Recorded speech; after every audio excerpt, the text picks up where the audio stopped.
मुझसे क्यों इतनी, मैं तो कुरान का दाई हूँ, रसूलुल्लाह का वारिस। अल्हम्दुलिल्लाह नहमदुहु व नस्तईनुहु व नस्तगफिरुहु व नु'मिनु बिही व नतवक्कलु अलैहि व नऊज़ु बिल्लाहि मिन शुरूरि अनफुसिना व मिन सय्यिआति अअमालिना।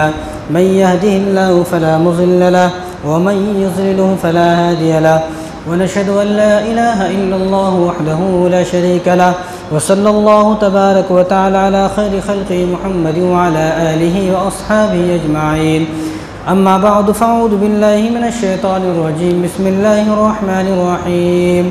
सुब्हानल्लज़ी असरा बिअब्दिही लैलन मिनल मस्जिदिल हराम इलल मस्जिदिल अक़्सल्लज़ी बारकना हौलहु लिनुरियहु मिन आयातिना इन्नहु हुवस समीउल बसीर। व क़ाल तआला फ़ी मक़ामिन आख़र वन्नज्मि इज़ा हवा मा ज़ल्ल साहिबुकुम व मा ग़वा व मा यंतिक़ु अनिल हवा इन हुवा इल्ला वह्युन यूहा। अल्लमहु शदीदुल क़ुवा ज़ु मिर्रतिन फ़स्तवा व हुवा बिल-उफ़ुक़िल अअला सुम्मा दना फ़तदल्ला फ़कान क़ाब क़ौसैनि अव अदना। व क़ाल अन्नबिय्यु सल्लल्लाहु अलैहि वसल्लम अल्लाहुम्मा बारिक लना फ़ी रजब व शअबान व बल्लिग़ना रमज़ान औ कमा क़ाल अलैहिस्सलातु वस्सलाम। अल्लाहुम्मा सल्लि अला मुहम्मद व अला आलि सय्यिदिना मुहम्मद व बारिक व सल्लिम। अल्लाहुम्मा सल्लि अला सय्यिदिना मौलाना मुहम्मद व अला आलि सय्यिदिना मुहम्मद व बारिक व सल्लिम। अल्लाहुम्मा सल्लि अला सय्यिदिना मुहम्मद व अला आलि सय्यिदिना मुहम्मद व बारिक व सल्लिम। मेरे मोहतरम दोस्तों, अजीज़ साथियों, अल्लाह तबारक व तआला का बेहद फ़ज़ल हुआ कि गुज़िश्ता शब मेराज के रात भी हम ज़िंदा थे और अब भी ज़िंदा है। ये अल्लाह का बहुत बड़ा फ़ज़ल है। वरना आप भी जानते हैं और मैं भी जानता हूँ, बहुत सारे लोग जो हमारे यहाँ पर सामने बैठते थे शब मेराज में गुज़िश्ता, लेकिन ये शब मेराज आने से पहले वो इस दुनिया से चले गए। अल्लाह उन सब की मग़फ़िरत फ़रमाए।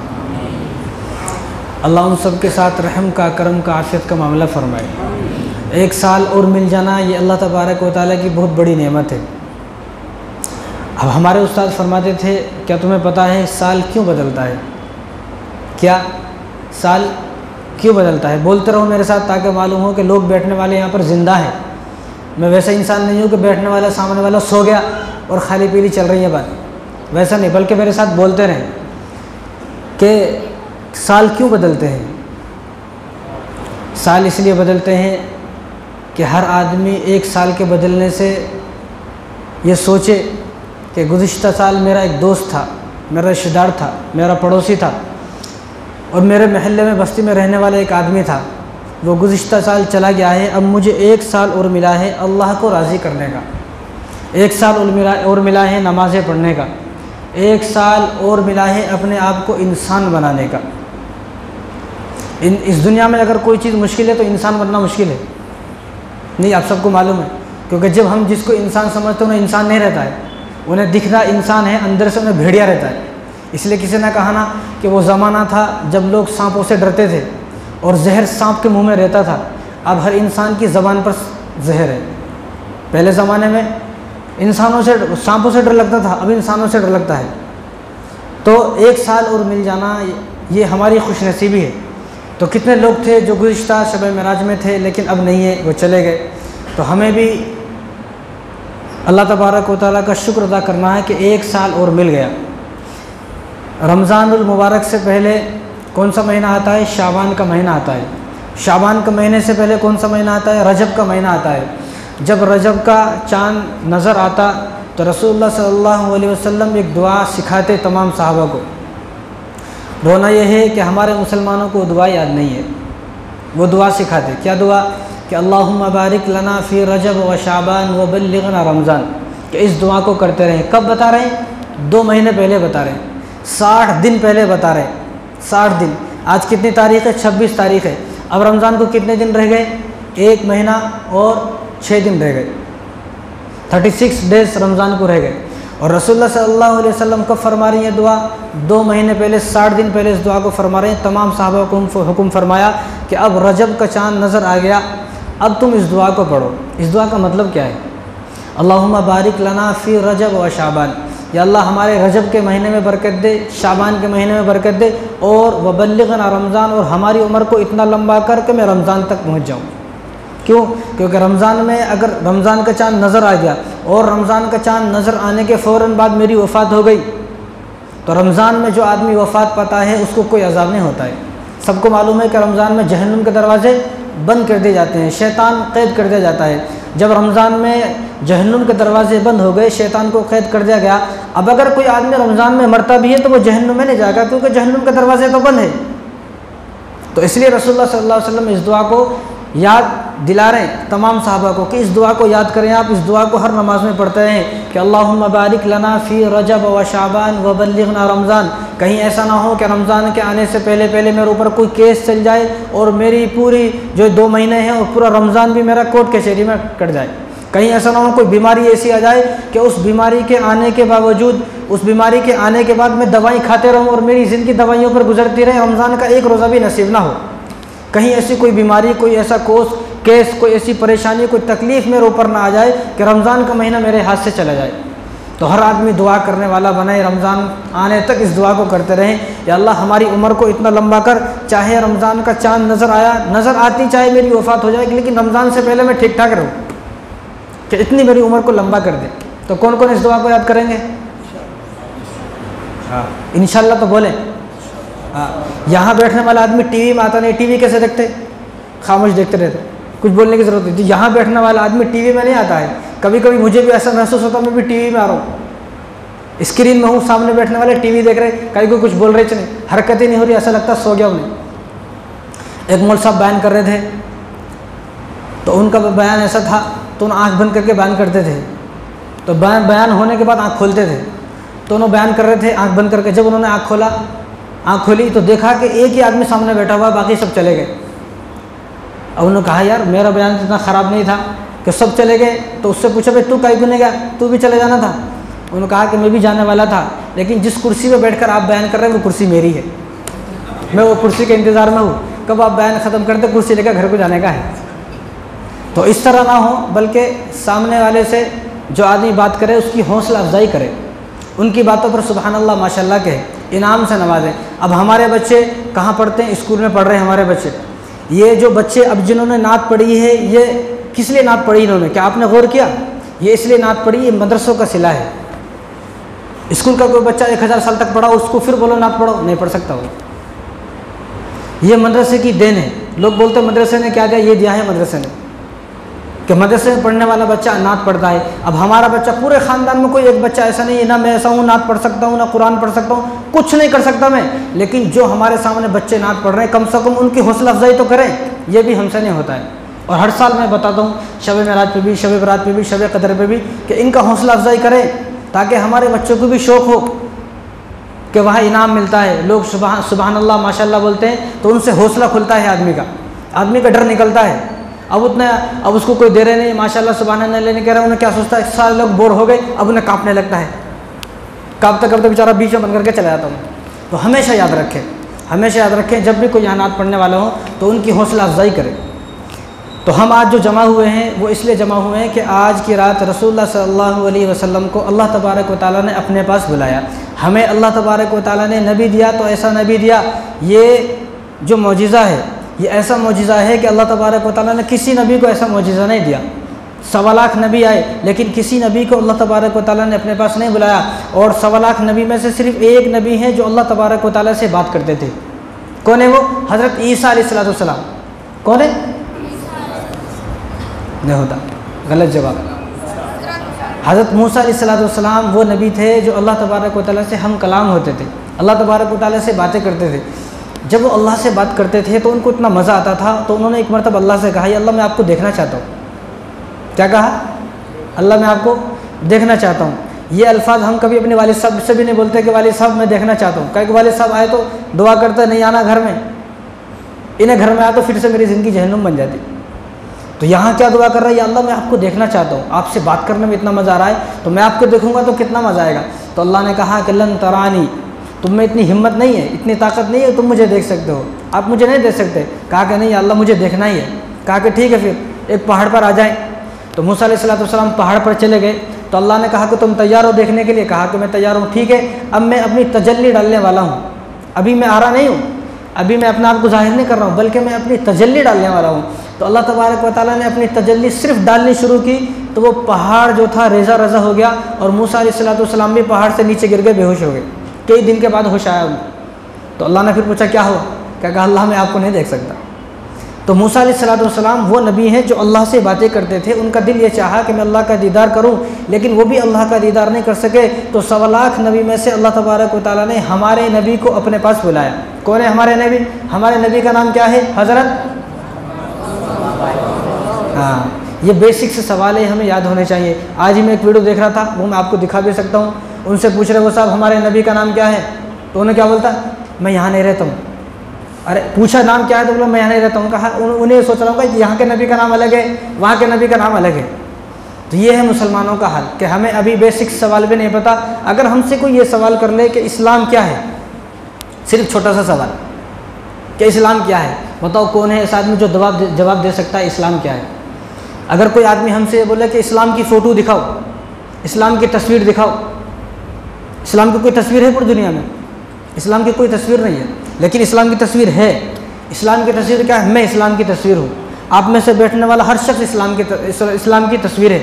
दुनिया का हर मुसलमान इस्लाम की तस्वीर है। किस तरह कि इस्लाम क्या है? इस्लाम है जो जिन चीज़ों से अल्लाह तबारक व तआला ने हमें रोक दिया उनसे रुक जाना, और जिन चीज़ों के बारे में रसूलुल्लाह सल्लल्लाहु अलैहि वसल्लम ने फरमाया कि इन पर अमल करो, उन पर अमल करने का नाम इस्लाम है। बुराइयों से बच जाना और नेक कामों पर अमल करना, ये इस्लाम है। इस दुनिया में हम किसको पसंद करते हैं? किसी शराबी को कोई आदमी पसंद नहीं करता, किसी ज़िनाखोर को कोई आदमी पसंद नहीं करता, जुआ सट्टेबाजी वाले को कोई आदमी पसंद नहीं करता। अगर हम किसी से मोहब्बत करते हैं, हम किसी को पसंद करते हैं, हम उसको पसंद करते हैं जो नेक है, मुत्तकी है, परहेज़गार है, अल्लाह वाला है। क्यों? क्योंकि वो इस्लाम की तस्वीर है। क्यों उसको पसंद कर रहे हैं?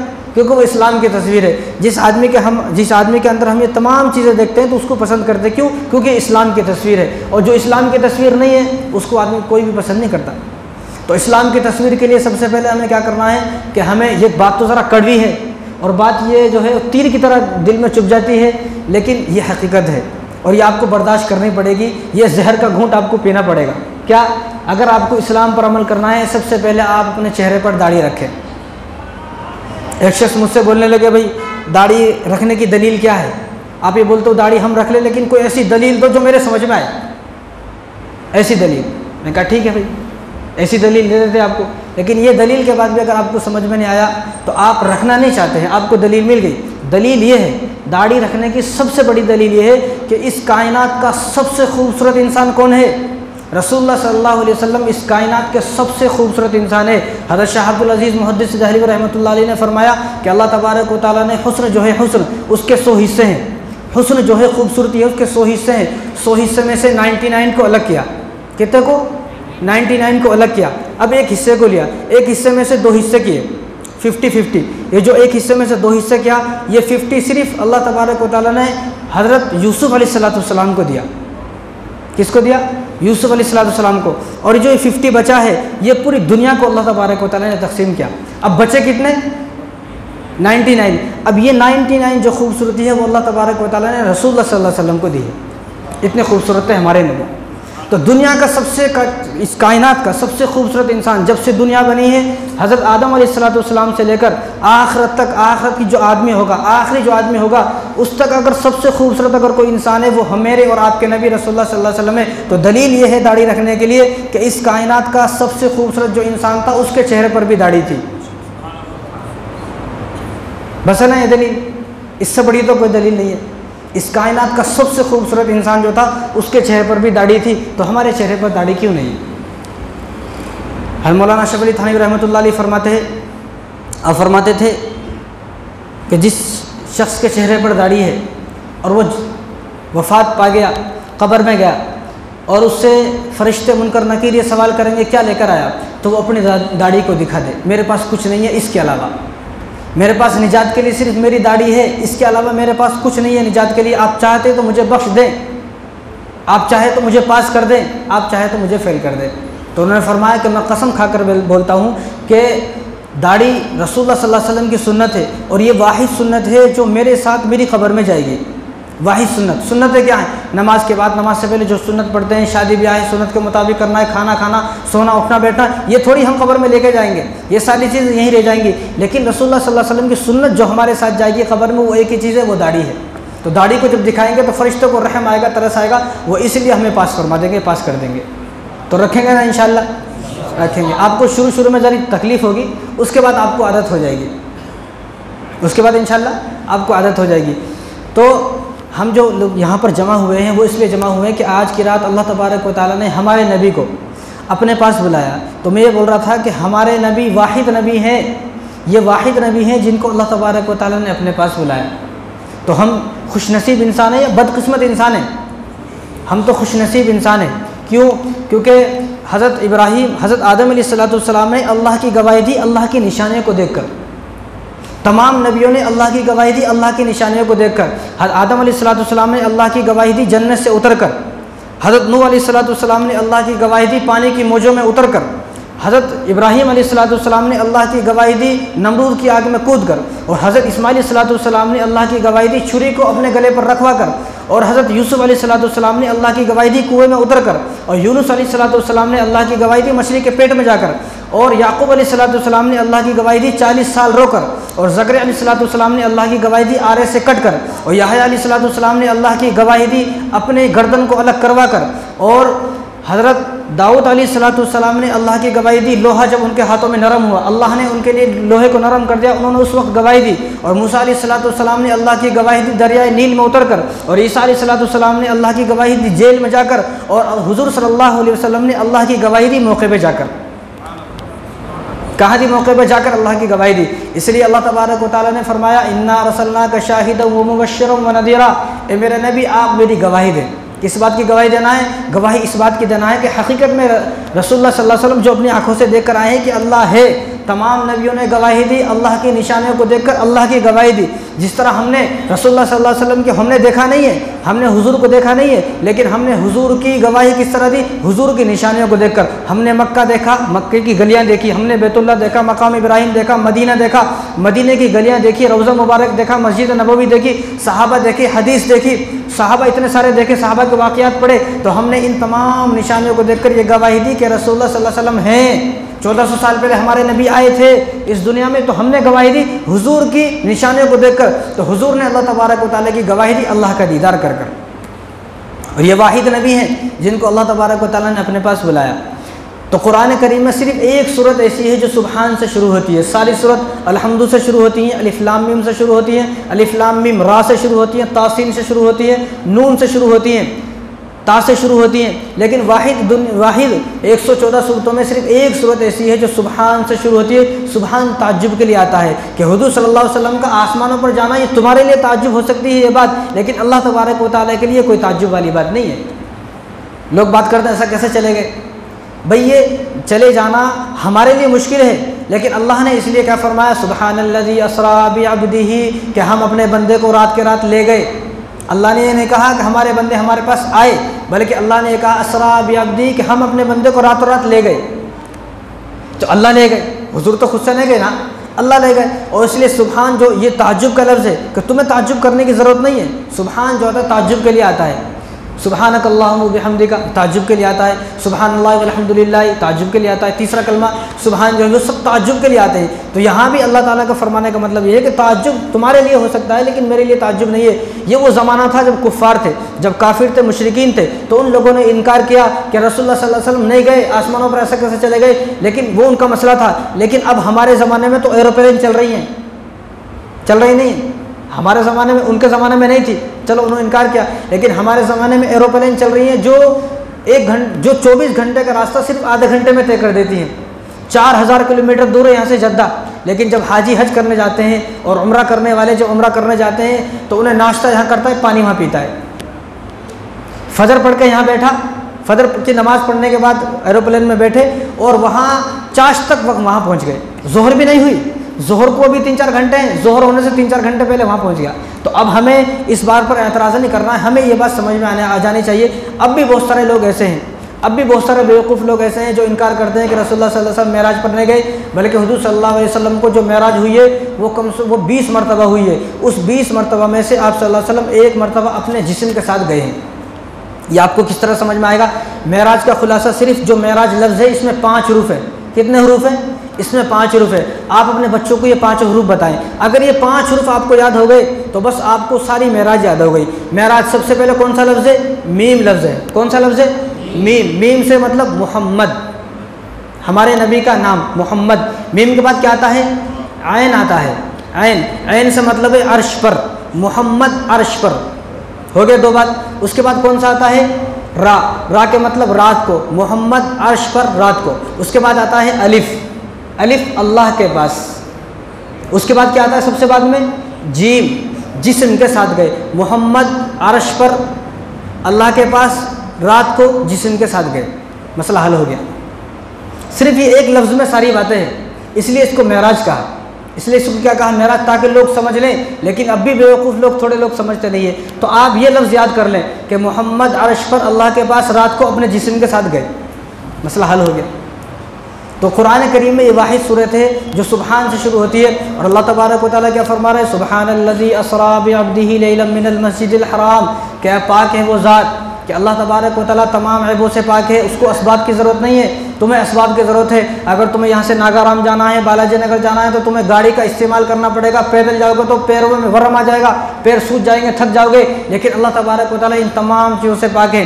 पाक है वो ज़ात जो अपने बंदे को रात रात मस्जिद हराम यानी बैतुल्लाह शरीफ से, काबे से मस्जिद अक्सा ले गए। क्यों ले गए? क्योंकि अल्लाह ताला फरमा रहे बारकना हौलहू, क्या हमने इस मस्जिद के चारों तरफ बरकतें रखी हैं। क्यों बरकतें रखी है? कि सबसे ज़्यादा जो नबी आए हैं वो कहाँ आए हैं? मस्जिद अक्सा में सबसे ज़्यादा नबी आए हैं। मुल्क शाम के अंदर, फ़िलिस्तीन के अंदर सबसे ज़्यादा नबी आए हैं। 30,000 नबी की कब्र आज भी वहाँ पर मौजूद है। 30,000 नबी वहाँ पर दफन है, जिसमें से हज़रत इब्राहीम अलैहिस्सलाम, हज़रत मूसा अलैहिस्सलाम, हज़रत यहया अलैहिस्सलाम, ज़करिया अलैहिस्सलाम और हज़रत याकूब अलैहिस्सलाम, हज़रत यूसुफ़ अलैहिस्सलाम।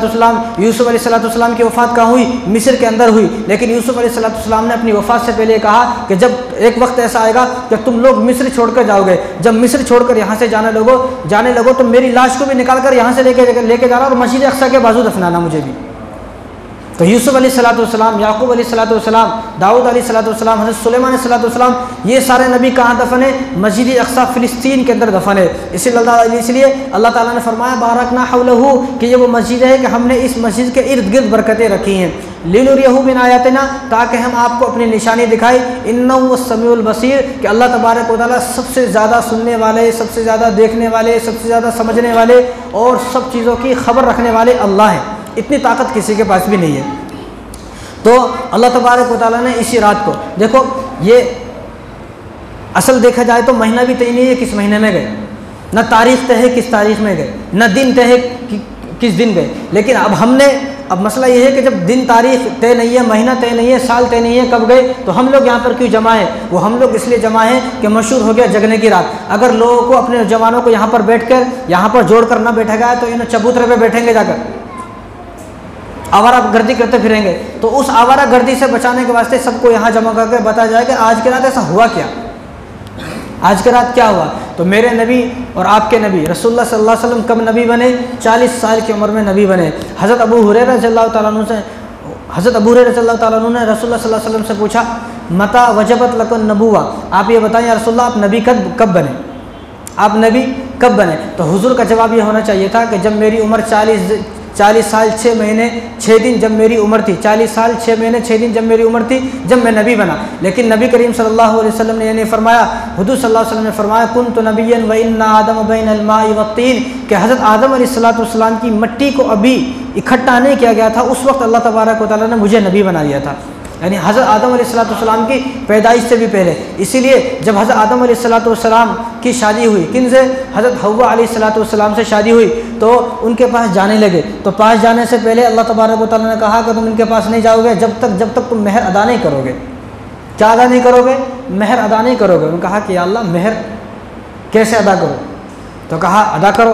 तो वो तो जन्नत में थे, जन्नत में तो हीरे हैं, जवाहरात हैं, सोना चांदी भरे हुए हैं। अगर वो चाहते तो हीरा जवाहरात दे देते, तो वो हीरा जवाहरात की तरफ बढ़े, तो अल्लाह ने मना फरमाया कि ये आपको मेहर में नहीं देना है। तो अल्लाह क्या दूँ, उस वक्त पैसे तो नहीं था ना, क्या दूँ। तो अल्लाह तबारक व तआला ने फरमाया कि आखिरी नबी, आपकी औलाद में एक आखिरी नबी आएंगे जिनका नाम मोहम्मद होगा, और ये मेरे अर्श के ऊपर देखो उनका नाम लिखा हुआ है, मेरे नाम के साथ ला इलाहा इल्लल्लाह मुहम्मद रसूलुल्लाह लिखा हुआ है। आप ऐसा करो, उन पर 10 मरतबा दरूद पढ़ दो, उन पर 10 मरतबा दरूद पढ़ना आपका मेहर अदा हो जाएगा।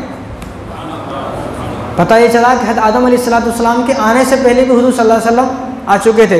इसलिए कहा जाता है ना कि हुज़ूर सल्लल्लाहु अलैहि वसल्लम के सदक़े से इस पूरी दुनिया को सजाया गया है, और उन्हीं के हम उम्मती हैं, तो कितने खुशनसीब उम्मती हैं। हज़रत आयशा रज़ियल्लाहु तआला अन्हा एक मरतबा हुज़ूर सल्लल्लाहु अलैहि वसल्लम के पास बैठी हुई थी, तो हुज़ूर ने फरमाया कि आयशा, आज तुम बोलो, आज तुम मुझसे कुछ दुआ कराओ, तुम क्या दुआ कराना चाहती हो, मुझसे दुआ कराओ। तो हज़रत आयशा, तो हम लोग ऐसे नहीं थे, आज हमारे से कोई, हमारे अकाबिरीन, हमारे उलमा या हमारे मौलवी साहब कोई पूछे, हमारे उस्ताद कोई पूछे बस क्या मांगना है मांगो, तो हम क्या मांगते, एक घर मिल जाना बड़ा, एक बिल्डिंग मिल जाना, एक गाड़ी मिल जाना, कारोबार मिल जाना। ये तो यहाँ हज़रत आयशा पूछ रही है, हुजूर ने उनसे कहा कि आपको क्या चाहिए आप मांग लो, आज जो आप मांगोगे आपको दिया जाएगा। किससे पूछ रहे हैं, बीवी से पूछ रहे हैं। अब हमने पूछा कभी बीवी से क्या चाहिए, उन्हें दिन भर मांगती रहती, लेकिन हम फिर भी देने को तैयार नहीं होते, इसलिए घर में लड़ाई झगड़े। तो कभी बीवी को पूछ कर देखें आपको क्या चाहिए, आज भी मैं बड़ा खुश हूँ, ज़रा पूछ के देखिए आप कभी। तो हज़रत मौलाना पीर तलहा साहब, उनके पास एक आदमी आया कि बीवी से झगड़ा होता है, हमेशा होता रहता है, क्या करा, वो क्या करना है, ऐसा मैं क्या करूँ कि उनके दिल में मोहब्बत पैदा हो जाए बीवी के दिल में। उन्होंने कहा कुछ भी नहीं करना है, बहुत आसान सी बात है। क्या करना है फिर कि आपके जहाँ आप रहते हो जिस बस्ती में, उसमें कोई मिठाई की दुकान है, कोई मिठाई की दुकान है। कहा हाँ मिठाई की दुकान है, ठीक है, आज वो बस्ती में जो वो दुकान है, उस दुकान पर वो दुकान पर जाओ, वो दुकान से एक मिठाई का डब्बा, बेहतरीन खूबसूरत जो मिठाई है सबसे महंगी वाली, वो मिठाई खरीदे और आप अपने हाथ से अपनी बीवी के मुँह में दे, बस इतना काम करना है आपको। अब उन्हें दूसरे दिन आए, हज़रत ये तो कमाल हो गया, हज़रत कमाल हो गया, सारे लड़ाई झगड़े ख़त्म हो गए। कि किस तरह क्या हुआ कि मैंने मिठाई खरीदी और मिठाई लेकर जैसे बीवी के मुंह में दिया, तो बीवी के मुंह जो है वो खुला का खुला रह गया। ये चमत्कार कैसे हो गया, जो आदमी मुझसे बात करने को तैयार नहीं था, वो आदमी अपने हाथ से मुझे मिठाई खिला रहा है, ये चमत्कार कैसे हो गया। तो सारी लड़ाई झगड़ा ख़त्म हो गया, बीवी से मोहब्बत हो गई। तो हज़रत ने फरमाया ऐसा करें, आप हर महीने की कोई सी भी एक तारीख तय कर लें, हर महीने की वो तारीख को डब्बा लेकर जाएँ, बीवी को अपने हाथ से खिलाएँ, इंशाअल्लाह सारी लड़ाई भड़ाई सब खत्म हो जाएंगी। करेंगे ना इंशाअल्लाह, शायद नाराज़ हो गया आज भी। तो आयशा रज़ियल्लाहु तआला अन्हा ने क्या कहा, जब हुजूर ने पूछा कि आप मुझसे मांग ले, क्या मांगना चाहती हो, मैं आपको देने के तैयार हूँ। तो आयशा रज़ियल्लाहु तआला अन्हा ने कहा कि मैं कुछ नहीं मांगना चाहती, मैं सिर्फ इतना मांगना चाहती हूँ, आप मेरे लिए दुआ कर दें कि अल्लाह मेरे अगले और पिछले गुनाहों को माफ़ फरमा दे। इतना कहा। किसने कहा, आयशा ने कहा। तो उसने फरमाया ठीक है कोई बात नहीं। तो हुज़ूर सल्लल्लाहु अलैहि वसल्लम ने हाथ उठाए और फरमाया कि अल्लाहुम्मा हासिबना हिसाबन यसीरा या आयशा, के या अल्लाह आयशा के अगले और पिछले गुनाहों को माफ़ फरमा और इसको बग़ैर हिसाब किताब जन्नत में दाखिल फरमा। जब उन्होंने अल्फाज सुने, किसकी ज़बान से, हुजूर की ज़बान से अल्फाज सुने, जिस तरह एक छोटा बच्चा मचल जाता है और एक छोटा बच्चा कपड़े खोलकर और पूरा मिट्टी में पूरा लेट जाता है पूरा, जो इसी तरह आयशा रज़ियल्लाहु तआला ने कपड़े नहीं खोले बल्कि मिट्टी में लेट गई और मिट्टी में लेट कर इस तरह खुशी मनाने लगी। किस तरह एक छोटा बच्चा नीचे किस तरह मिट्टी में मिलता है, इस तरह खुशी मनाने लगी। तो हुजूर सल्लल्लाहु अलैहि वसल्लम पूछा आयशा क्या हुआ, इतनी खुशी क्यों? कहा हुजूर कि आपकी ज़बान से मेरे लिए जुमले निकले हैं कि आयशा के पिछले अगले और पिछले गुनाह माफ़ हो बग़ैर हिसाब किताब। तो ये आपके ज़बान से जब दुआ निकली है तो दुआ निकलने से पहले मुझे उम्मीद है कि अल्लाह ने कबूल फरमा ली होगी। तो आपने इतनी खूबसूरत दुआ मेरे वास्ते की है तो मैं बड़ी खुश हूँ। वो खुशी में मैं इस तरह लोटपोट हो रही हूँ मिट्टी के अंदर। तो हुजूर ने उस मौके पर फरमाया, अजीब बात फरमाई, काश की बात हमें समझ में आए। तो हुजूर ने फरमाया आयशा मैंने ये तुम्हारे लिए ये दुआ आज पहली मरतबा की है और एक मरतबा की है। आज तुमने कहा आज की है और एक मरतबा की है। यही दुआ मैं अपनी उम्मत के लिए रोज़ाना दिन में 70 मरतबा करता हूँ। कितनी मरतबा? 70 मरतबा दुआ करते हैं। हुजूर सल्लल्लाहु अलैहि वसल्लम करते थे हमारे लिए। और हुजूर सल्लल्लाहु अलैहि वसल्लम जब आसमानों पर गए, जब अल्लाह तबारक व तआला से बातें हुई फ़काना क़ाब क़ौसैन या अदना, तो वहाँ पर अल्लाह तबारक व तआला ने हुजूर सल्लल्लाहु अलैहि वसल्लम से एक बात इरशाद फरमाई। अल्लाह ताला ने फरमाया कि तुम्हारे पास एक दुआ है, अगर आप चाहते हो, अगर आप ये चाहते हो कि आपकी आधी उम्मत की, अगर आपकी आधी उम्मत की बख्शिश फरमा दी जाए, अगर आपकी आधी उम्मत की मग़फ़िरत कर दी जाए, आप दुआ कर लें, या आप क़यामत के दिन के लिए उस दुआ को रहने दें। क़यामत के दिन अपनी पूरी उम्मत की सिफारिश करना। या तो अभी आप ये दुआ कर लें कि आपकी आधी उम्मत बग़ैर हिसाब किताब जन्नत में दाखिल हो जाए, आधी उम्मत की मग़फ़िरत फरमा दूँ मैं। अगर आप अभी कर लें ये दुआ, या आप इस दुआ को अभी ना करें, क़यामत के दिन सिफारिश के लिए इस दुआ को रहने दें। तो हुज़ूर सल्लल्लाहु अलैहि वसल्लम ने अबू बकर से फरमाया आने के बाद कि मैंने अल्लाह तबारक व तआला के पास इस दुआ को नहीं किया कि मेरी आधी उम्मत की मग़फ़िरत हो जाए, बल्कि मैंने ये दुआ किया मेरे इस दुआ को महफूज रखा जाए, मैं क़यामत के दिन अपनी उम्मत की सिफारिश की दुआ करूँगा। यानी क़यामत के दिन रसूलुल्लाह सल्लल्लाहु अलैहि वसल्लम जब हमारी सिफारिश फरमाएंगे, और हुजूर ने फरमाया कि जब तक मेरी उम्मत का आखिरी आदमी भी जन्नत में दाखिल नहीं हो जाता, मैं उस वक्त तक जन्नत में दाखिल नहीं होऊंगा। तो मैं ये बातें जो बताई जा रही हैं, अभी शब मेराज का वाक़या शुरू नहीं हुआ है, अभी 4-5 घंटे लगेंगे। आप तैयार हो 4-5 घंटे के बाद से? नींद आ रही है तो क्या करना, फिर ख़त्म कर देना। तो मैं ये बातें बताने का मकसद ये है कि हमारे नबी को हमसे इतनी मोहब्बत थी, उनको इतनी फ़िक्र थी हमारी, लेकिन हमें कितनी फ़िक्र है, ये सोचने का एक मकाम है। तो हमें अल्लाह तबारक व तआला ने ऐसे नबी दिए कि जिन्होंने ये कहा कि मैं अभी ये दुआ करना नहीं चाहता कि मेरी आधी उम्मत की मग़फ़िरत हो जाए। अगर अभी मैं ये दुआ कर लूँगा कि मेरी आधी उम्मत की मग़फ़िरत हो जाए, जो आधी उम्मत बची है वो जन्नत में कैसे जाएगी? इसलिए फरमाया कि मैं क़यामत के दिन पूरी उम्मत की सिफारिश करूँगा, और मुझे उम्मीद है कि मेरी पूरी उम्मत के बारे में सिफारिश कबूल की जाएगी। तो अल्लाह तबारक व तआला ने हमने वो नबी दिए कि जो नबी आसमानों पर गए हैं, कोई नबी नहीं गए। और ये इतना लंबा सफ़र है, ऐसा सफ़र ना कभी आपसे पहले किसी ने किया है, ना क़यामत तक कोई ऐसा सफ़र कर सकेगा। और रात के रात में ये सफ़र हुआ, इसीलिए अल्लाह ताला ने फरमाया कि हम अपने बंदे को ले गए और रात के रात सफ़र कराया। कहाँ से? मस्जिद अक्सा, मस्जिद हराम बैतुल्लाह से, खाना काबे से ये सफ़र कराया मस्जिद अक्सा तक अल्लाह तबारक व तआला ने। तो देखो रसूलुल्लाह सल्लल्लाहु अलैहि वसल्लम कब नबी बने? आप सल्लल्लाहु अलैहि वसल्लम नबी बने 40 साल की उम्र में। आप सल्लल्लाहु अलैहि वसल्लम नबी बने, नबूवत मिलने के बाद जब आप सल्लल्लाहु अलैहि वसल्लम ने तौहीद का ऐलान फरमाया, एक अल्लाह के होने का ऐलान फरमाया, तो लोगों ने आपको सताना शुरू किया।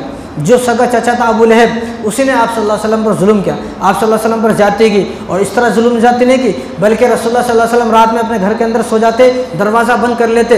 जब रात में सो गए, और रात में अबू लहब क्या करता, अबू लहब की बीवी दोनों जाते और कांटे जो होते, कांटे वो जंगलों से कांटे इकट्ठे करके लाते और रसूलुल्लाह सल्लल्लाहु अलैहि वसल्लम के दरवाजे के सामने वो कांटे रखते। जब हुजूर सल्लल्लाहु अलैहि वसल्लम सुबह में उठते, दरवाजे खोलते तो देखा कि सामने कांटे बिछे हुए होते, जाए तो कहाँ से जाए, अपने भी दुश्मन हो गए, चचा भी दुश्मन हो गया।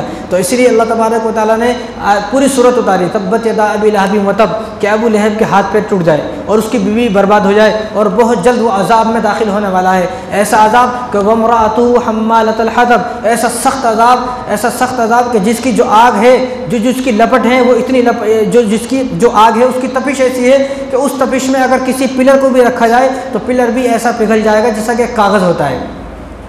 ये अल्लाह तबारक व तआला मिसाल देकर फरमा रहे हैं कि अपने दुश्मन हो गए अपने। तो नबूवत मिलने के बाद 40 साल की उम्र में नबूवत मिली, अपने दुश्मन हो गए। तो आप सल्लल्लाहु अलैहि वसल्लम को 7 हिजरी के, जब आप सल्लल्लाहु अलैहि वसल्लम को नबी बने, नबूवत मिलकर 7 साल हो गए, तो 7वें साल ये जुल्म किया मक्के वालों ने, आप सल्लल्लाहु अलैहि वसल्लम का बाइकाट किया, आपके पूरे ख़ानदान का बाइकाट किया कि आपके पूरे ख़ानदान का बाइकाट किया जाएगा, और आपको शेब अबी तालिब में 3 साल के लिए कैद कर दिया गया कि आप यहाँ नहीं रहोगे मक्के के अंदर, आपकी वजह से हमारे लोग गुमराह हो रहे हैं, आप 3 साल के लिए कैद हो जाए। तो 3 साल के लिए उनको कैद कर दिया गया। कहाँ पर? शेब अबी तालिब एक घाटी है, उस घाटी के अंदर आप सल्लल्लाहु अलैहि वसल्लम को कैद कर दिया गया पूरे ख़ानदान के साथ। ना खाने को है, ना पीने को है, कुछ नहीं है। अगर कुछ खा रहे हैं छोटे बच्चे तो पत्ते तोड़ कर खा रहे हैं, जो दरख्तों पर पत्ते लगे हुए हैं, कि आज हमें कोई रोक रहा है, कोई परेशान कर रहा है, कोई हमारे रास्ते में कोई दुश्मन बैठा हुआ है, हमारे सारे रास्ते खुले हुए मस्जिद का आने तक, मस्जिद को आबाद करने तक, फिर भी हम जाने को तैयार नहीं है। यहाँ हुजूर सल्लल्लाहु अलैहि वसल्लम का बाइकाट कर गया, कितने दिन तक? 3 साल तक बाइकाट किया गया। अब 3 साल तक वहाँ है तो एक मुआहिदा लिखा गया, एक पेपर पर लिखा गया आपका मुआहिदा है, और उसमें अल्लाह का नाम था। तो उस मुआहिदे को बैतुल्लाह शरीफ के दरवाजे पर लगा दिया गया। तो उस मुआहिदे को दीमक चाट गई, जो दीमक होती कीड़ा होता है वो कीड़ा चाट गया।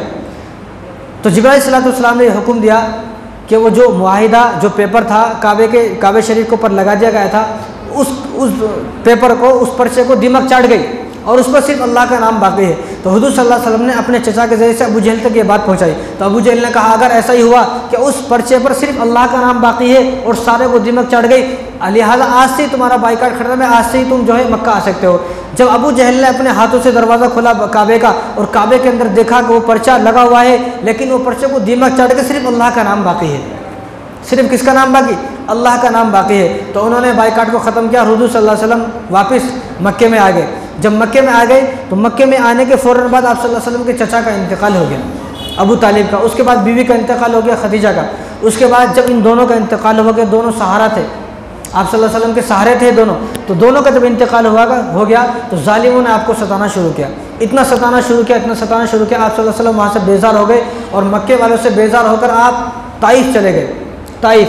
और ताइफ मक्के से 80 किलोमीटर दूर है और आप सल्लल्लाहु अलैहि वसल्लम पैदल गए। ताइफ में गए, आप सल्लल्लाहु अलैहि वसल्लम ने सोचा कि काश के ताइफ वाले तो मेरी बात मानेंगे, लेकिन ताइफ वालों ने भी आप सल्लल्लाहु अलैहि वसल्लम की बात नहीं मानी, उन्होंने भी आप सल्लल्लाहु अलैहि वसल्लम पर जुल्म किया, आप सल्लल्लाहु अलैहि वसल्लम पर ज़्यादती की। तो आप सल्लल्लाहु अलैहि वसल्लम जब ताइफ से वापस लौट कर आए तो आप सल्लल्लाहु अलैहि वसल्लम बड़े मायूस हुए और आप सल्लल्लाहु अलैहि वसल्लम ने सोचा काश कि आज मेरा कोई दोस्त होता, काश कि आज मेरा कोई रफ़ीक होता, मेरा कोई गमखार होता कि मैं उसको अपने दिल की बातें बताता। जब हुज़ूर सल्लल्लाहु अलैहि वसल्लम ने इस तरह की दुआएं की, इस तरह के जुमले बोले, तो अल्लाह तबारक व तआला ने आप सल्लल्लाहु अलैहि वसल्लम को तसल्ली देने के लिए, आप सल्लल्लाहु अलैहि वसल्लम के दिल को हल्का करने के लिए, इस गम को दूर करने के लिए, इस गम को हल्का करने के लिए, तसल्ली देने के लिए अल्लाह तबारक व तआला ने आप सल्लल्लाहु अलैहि वसल्लम को अपने पास बुलाया और जिब्राईल सल्लल्लाहु को भेजा और कहा कि आप सल्लल्लाहु अलैहि वसल्लम आज बहुत ज़्यादा परेशान है, लिहाजा उनके पास जाओ और उनको लेकर आओ। तो जिब्राईल सल्लल्लाहु रसूलुल्लाह सल्लल्लाहु अलैहि वसल्लम के पास आए और रसूलुल्लाह सल्लल्लाहु अलैहि वसल्लम को पैर की तरफ से आपको उठाया, छत से आए जिब्राईल सल्लल्लाहु अलैहि वसल्लम। अब लोग एतराज़ करते हैं छत से क्यों आए, भाई वो फरिश्ते हैं, वो अल्लाह ने उनको नूर से बनाया है, वो उनके लिए जिस्म नहीं है, तो वो फरिश्ते वो कहाँ से भी आ सकते हैं। अभी कोई आदमी बोलते तुम्हारे पीछे शैतान है तो उन्हें डर जाता शैतान, हालांकि उन्हें सोचना कि दीवार है पीछे, दीवार के पीछे शैतान के साथ, यानी शैतान पे इतना भरोसा है दीवार कूद के आ गया, लेकिन फरिश्तों पर भरोसा नहीं है। जिस तरह शैतान के बारे में सोच कर डर जाता, इसी तरह फरिश्ते के बारे में सोचे कि फरिश्ते भी जो है छत से आ गए। तो उसके बाद रसूलुल्लाह सल्लल्लाहु अलैहि वसल्लम को उठाया गया और आप सल्लल्लाहु अलैहि वसल्लम कहाँ से हुए थे, अपनी फूफी जो हज़रत अबू तालिब की बेटी हैं, अबू तालिब की बेटी हैं और हज़रत अली रज़ियल्लाहु तआला अन्हु की बहन है उम्मे हानी, उनके घर आप सल्लल्लाहु अलैहि वसल्लम सोए हुए थे। तो वहाँ से उठकर आपको हतीम ले जाया गया। हतीम क्या है, जो बैतुल्लाह शरीफ है और बैतुल्लाह शरीफ के बाजू में एक दीवार है, उस दीवार को, उस जगह को हतीम बोलते हैं। तो वहाँ पर हज़रत हाजरा अलैहिस्सलाम दफन है और इस्माइल अलैहिस्सलाम भी वहीं दफन है।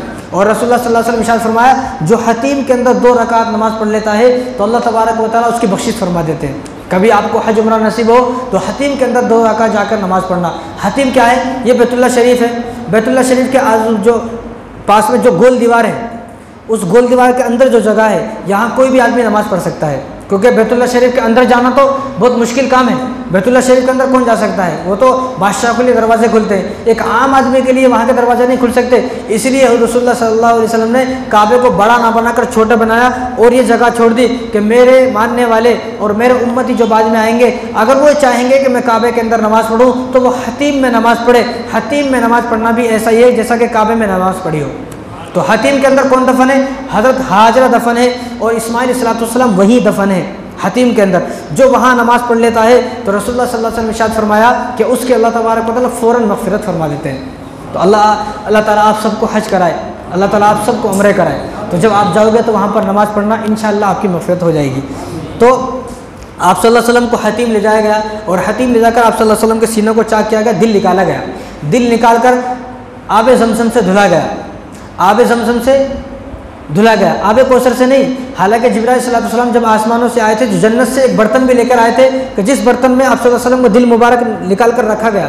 तो आप सल्लल्लाहु अलैहि वसल्लम जो हज़रत जिब्राईल सल्लल्लाहु अलैहि वसल्लम जब जन्नत से बर्तन लेकर आए तो आब कौसर भी लेकर आ सकते थे, लेकिन आब कौसर लेकर नहीं आए, जन्नत से सिर्फ बर्तन लाए और आब ज़मज़म से धुला गया। तो उलमा ने इसी मसले को लेकर ये फरमाया कि आब कौसर से भी बेहतरीन अगर कोई पानी है तो वो ज़मज़म का पानी है, जो हमारे घरों में नहीं होता है। हालांकि रसूलुल्लाह सल्लल्लाहु अलैहि वसल्लम ने इरशाद फरमाया, ये 5-6 चीज़ें ऐसी हैं जैसा कि खजूर है, ज़मज़म है, जैतून है, सिरका है। ये वो चीज़ है कि जिस घर के अंदर ये चीज़ें होंगी उस घर के अंदर कभी फाके नहीं आ सकते।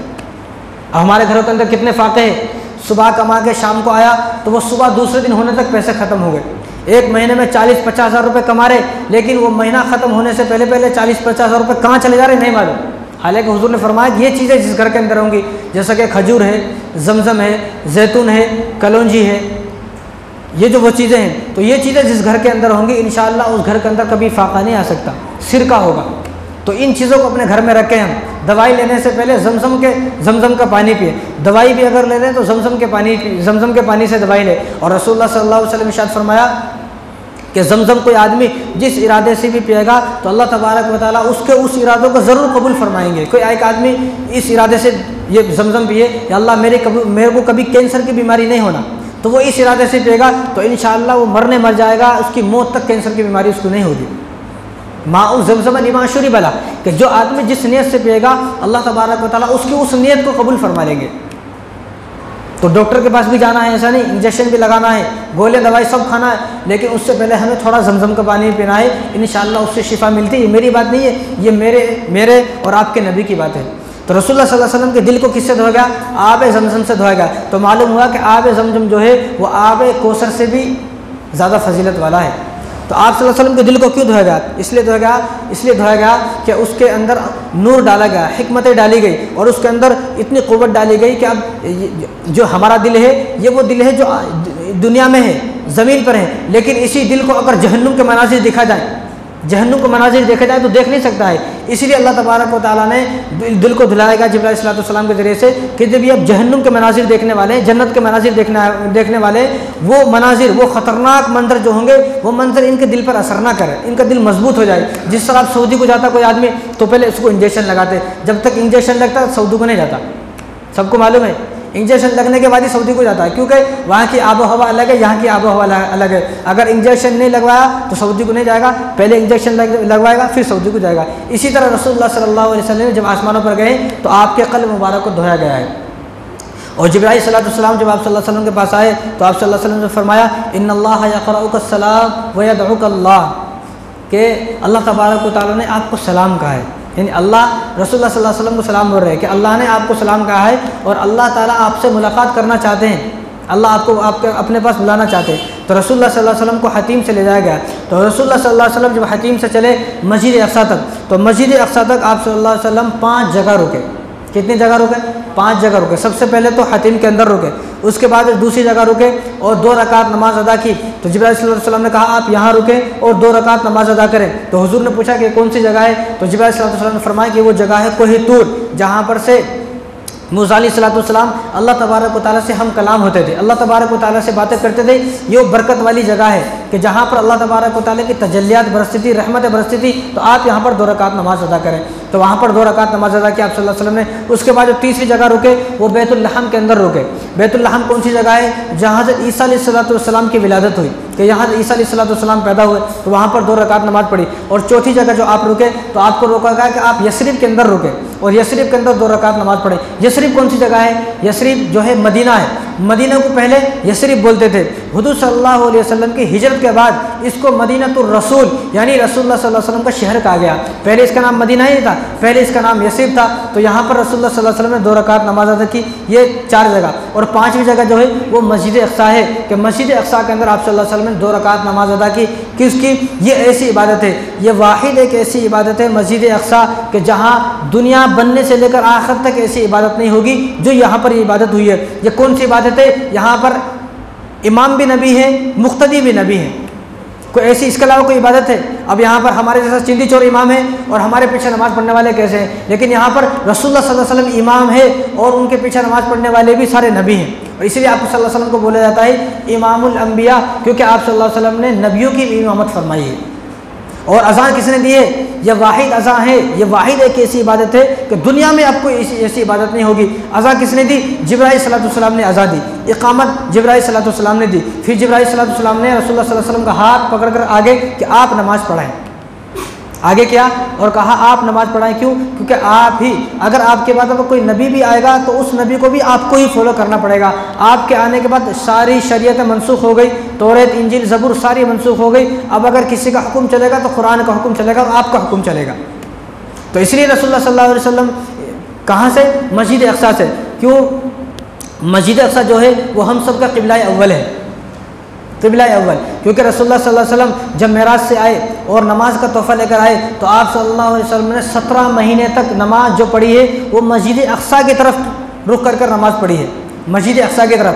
हज़रत आदम अलैहिस्सलाम से लेकर हज़रत इब्राहीम अलैहिस्सलाम से लेकर हज़रत मूसा अलैहिस्सलाम तक बैतुल्ला शरीफ काबा रहा। मूसा अलैहिस्सलाम से ईसा अलैहिस्सलाम तक जो काबा रहा, जो क़िबला रहा, वो मस्जिद अक़सा क़िबला रहा। और हमारा भी 17 महीने तक जो क़िबला रहा वो मस्जिद अक़सा क़िबला।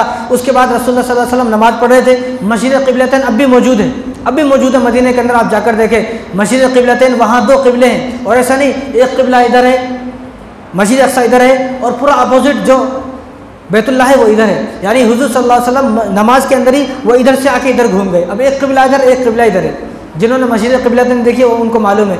तो नमाज के अंदर ही रसूलुल्लाह सल्लल्लाहु अलैहि वसल्लम का ये दिल चाहा, या अल्लाह मेरा ये दिल चाहता है कि मैं हमारा काबा, हमारा क़िबला वही हो जो हज़रत इब्राहीम अलैहिस्सलाम ने जिसको तामीर फरमाया है। तो अल्लाह तबारक व तआला ने नमाज के अंदर ही आयत उतारी, क़द नरा तक़ल्लुब वजहिका फ़िस्समा, कि आप क्या करें, नमाज के अंदर ही घूम जाए। नमाज के अंदर ही घूम गए तो अल्लाह तबारक व तआला ने आप सल्लल्लाहु अलैहि वसल्लम की दुआ को कबूल फरमाया और फिर से हज़रत मूसा अलैहिस्सलाम से, हज़रत इब्राहीम अलैहिस्सलाम से लेकर मूसा अलैहिस्सलाम तक क़िबला कौन सा है, बैतुल्ला। और मूसा अलैहिस्सलाम से लेकर हज़रत ईसा अलैहिस्सलाम तक क़िबला कौन सा है, मस्जिद अक़सा। लेकिन रसूलुल्लाह सल्लल्लाहु अलैहि वसल्लम ने 17 महीने मस्जिद अक़सा की तरफ नमाज़ पढ़ी। उसके बाद आपने चाहा कि बैतुल्ला को फिर से, काबे को, बैतुल्ला शरीफ को फिर से क़िबला बना दिया जाए। तो उस वक्त से आज तक और क़यामत तक हमारा कोई क़िबला है तो वो बैतुल्ला शरीफ है, कि हम सब बैतुल्ला शरीफ की तरफ रुख कर नमाज़ पढ़ते हैं। और ये दुनिया की दूसरी मस्जिद है। बुखारी शरीफ की रिवायत है, हज़रत अबू ज़र रज़ियल्लाहु तआला अन्हु हुज़ूर से पूछा कि रसूलुल्लाह कि सबसे पहले अल्लाह तबारक व तआला ने ज़मीन पर किस मस्जिद को बनाया? तो हुज़ूर ने फरमाया कि ज़मीन पर अल्लाह तबारक व तआला ने सबसे पहले अगर किसी मस्जिद को बनाया है तो वो बैतुल्ला शरीफ काबा है, कि जिसको फरिश्तों के ज़रिए से अल्लाह तबारक व तआला ने तामीर फरमाया। उसके बाद दूसरी मस्जिद तो हुज़ूर सल्लल्लाहु अलैहि वसल्लम इरशाद फरमाया कि दूसरी मस्जिद मस्जिद अक़सा है। पहली मस्जिद बैतुल्ला शरीफ है जहाँ हज करने जाते हैं, जो काबा है जिसकी तरफ हम रुक करके नमाज़ पढ़ते हैं। दूसरी मस्जिद मस्जिद अक़सा है और इन दोनों के दरमियान 40 साल का फासला है, कि 40 साल पहले मस्जिद बैतुल्ला शरीफ काबे को बनाया गया, उसके 40 साल के बाद मस्जिद अक़सा की तामीर फरमाई और ये फरिश्तों के ज़रिए से तामीर फरमाई। और रसूलुल्लाह सल्लल्लाहु अलैहि वसल्लम ने इरशाद फरमाया कि तीन मस्जिदें ऐसी हैं पूरी दुनिया के अंदर कि उन 3 मस्जिदों के लिए तुम सफ़र करोगे तो तुम्हें सवाब मिलेगा, और किसी मस्जिद के अलावा और किसी मस्जिद का सवाब नहीं मिलेगा। यानी कोई आदमी सोचने लगे आज मेरे को ईशा की नमाज़ पढ़ने मक्का मस्जिद जाने का है तो उसको नमाज़ पढ़ने का सवाब मिलेगा, लेकिन सफ़र का सवाब नहीं मिलेगा। तो फरमाया कि जो सफ़र का सवाब है वो 3 मस्जिदों के लिए सफ़र जब आदमी करेगा हर कदम पर उसको एक नेकी मिलेगी। वो 3 मस्जिदें हैं। सबसे पहली जो मस्जिद है वो बैतुल्ला शरीफ है, दूसरी मस्जिद नबवी है और तीसरी मस्जिद अक़सा है। और इन तीनों मस्जिदों की मोहब्बत हमारे दिल में होना लाजमी है। अगर इन तीनों मस्जिदों की मोहब्बत हमारे दिल के अंदर नहीं है तो हमारा ईमान मुकम्मल नहीं है।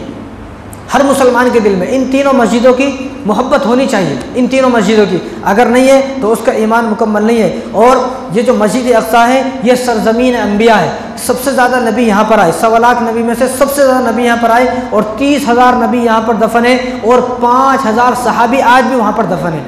5,000 सहाबी मस्जिद अक़सा के इर्द गिर्द दफन है। और हज़रत इब्राहीम अलैहिस्सलाम, याक़ूब अलैहिस्सलाम, इसहाक़ अलैहिस्सलाम, ज़करिया अलैहिस्सलाम, मूसा अलैहिस्सलाम यहीं पर दफन है। मूसा अलैहिस्सलाम की जब वफ़ात होने लगी तो मूसा अलैहिस्सलाम को जिब्राईल अलैहिस्सलाम ने बताया कि आपकी वफ़ात होने वाली है। तो मूसा अलैहिस्सलाम ने कहा कि ठीक है आप मेरी रूह कब्ज़ कर लेना, लेकिन मेरी रूह कब्ज़ करने के वक्त ये ध्यान रखना कि मुझे मस्जिद अक़सा से करीब रखना। मैं जितना मस्जिद अक़सा से करीब होऊंगा उतना मेरे लिए फ़ायदेमंद है। जब भी मेरी वफ़ात आए तो इस हाल में मेरी वफ़ात आए कि मैं मस्जिद अक़सा से करीब हूँ। और मस्जिद अक़सा वो मस्जिद है कि जिसका नाम अल्लाह ने रखा। कुरान में है ना, कुरान में है अल्लाह तबारक असरा बिअब्दिही लैलन मिनल मस्जिदिल हराम इलल मस्जिदिल अक़सा। अल्लाह ने इस मस्जिद का नाम मस्जिद अक़सा रखा है। अल्लाह को इतनी पसंदीदा, यानी ये मस्जिद अक़सा अल्लाह को इतनी पसंद है कि अल्लाह अगर चाहते तो सफ़र मेराज जो था, मेराज का जो सफ़र की इब्तिदा थी वो बैतुल्ला शरीफ से भी हो सकती थी, लेकिन अल्लाह तबारक व तआला ने जो सफ़र मेराज की इब्तिदा फरमाई, जो सफ़र मेराज शुरू हुआ वो कहाँ से शुरू हुआ? वो मस्जिद अक़सा से शुरू हुआ। और वो पत्थर, जिस पत्थर के ऊपर आप सल्लल्लाहु अलैहि वसल्लम ने कदम मुबारक रखा और उस पत्थर पर रखकर आप सल्लल्लाहु अलैहि वसल्लम आसमानों पर गए, वो पत्थर आज भी मौजूद है। वो पत्थर आज भी मौजूद है। इसलिए जो मस्जिद अक़सा है वो पीले गुंबद वाली है। पीले गुंबद वाली मस्जिद अक़सा नहीं है, काले गुंबद वाली मस्जिद अक़सा है। पीले गुंबद वाली, चलो मैं आपको दिखाई देता हूँ। पीले गुंबद वाली जो है उसका नाम कुब्बतुस सखरा है। जो पीले गुंबद वाली जो आप देखते हैं गोल गोल, उसका नाम वो कुब्बतुस सखरा है। वो चट्टान, जिस चट्टान से आप सल्लल्लाहु अलैहि वसल्लम मेराज पर गए थे, वो चट्टान उसके नीचे है। अब हम लोग क्या सोचते हैं? ये मस्जिद अक़सा है, ये सोचते ना भाई ये मस्जिद अक़सा है। हालांकि ये क्या है? ये कुब्बतुस सखरा है। इसके नीचे आप सल्लल्लाहु अलैहि वसल्लम जिस पत्थर पर पैर मुबारक रखकर, कदम मुबारक रखकर सफ़र मेराज का आगाज़ हुआ, वो पत्थर इसके नीचे है। और मस्जिद अक़सा कौन सी है? ये मस्जिद अक़सा है, इसके सामने है। ये है मस्जिद अक़सा। काले गुंबद वाली मस्जिद अक़सा है और ये पीले गुंबद वाली कुब्बतुस सखरा है। जब ज़माना आया अब्दुल मलिक बिन मरवान का, सन 66 हिजरी।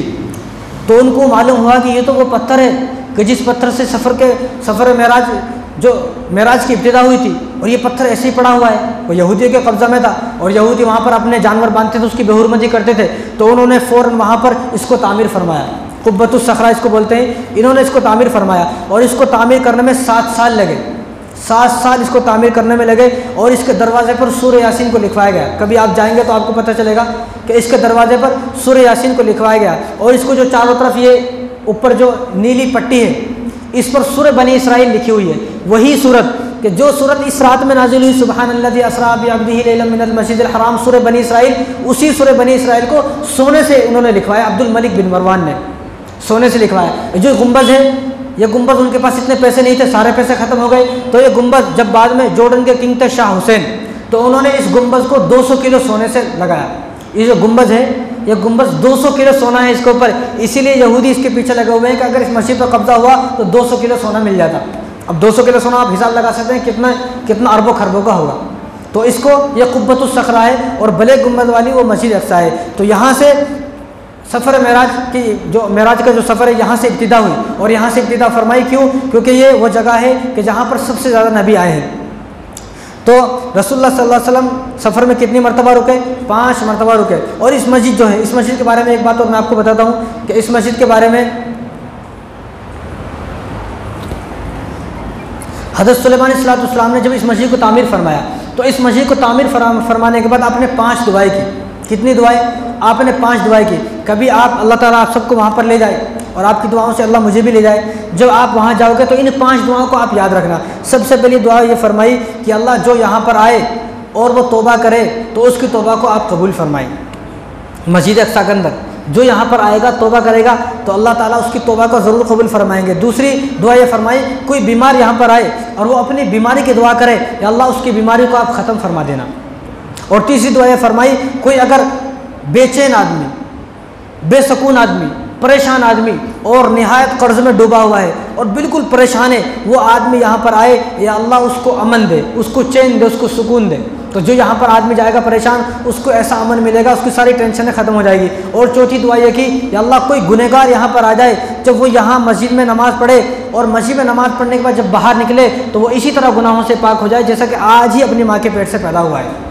और 5वीं दुआ ये फरमाई सुलेमान अलैहिस्सलाम ने, या अल्लाह कोई गरीब, कोई मोहताज, कोई लाचार यहाँ पर आए, जब यहाँ से मस्जिद में जब आया तो गरीब था, अब यहाँ से जब वो जाएगा अल्लाह उसको मालदार बना दे। इसलिए जो मस्जिद अक्सा एक बार जाके आते हैं वो कभी गरीब नहीं होते, वो हमेशा मालदार हो जाते हैं।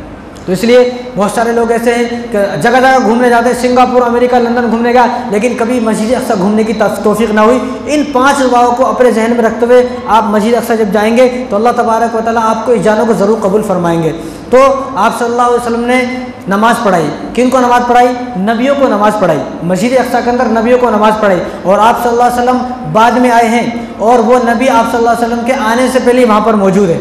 नबी पहले ही मौजूद है, हुज़ूर सल्लल्लाहु अलैहि वसल्लम बाद में आए। अब यहाँ पर अगर इमाम बाद में आता, यहाँ तो झगड़े हो जाते भाई, यहाँ तो लड़ाइयाँ हो जाती, यहाँ तो लोग टाइम देखते रहते। या हमारे को भी जो है बहुत एहतियात करना पड़ता है।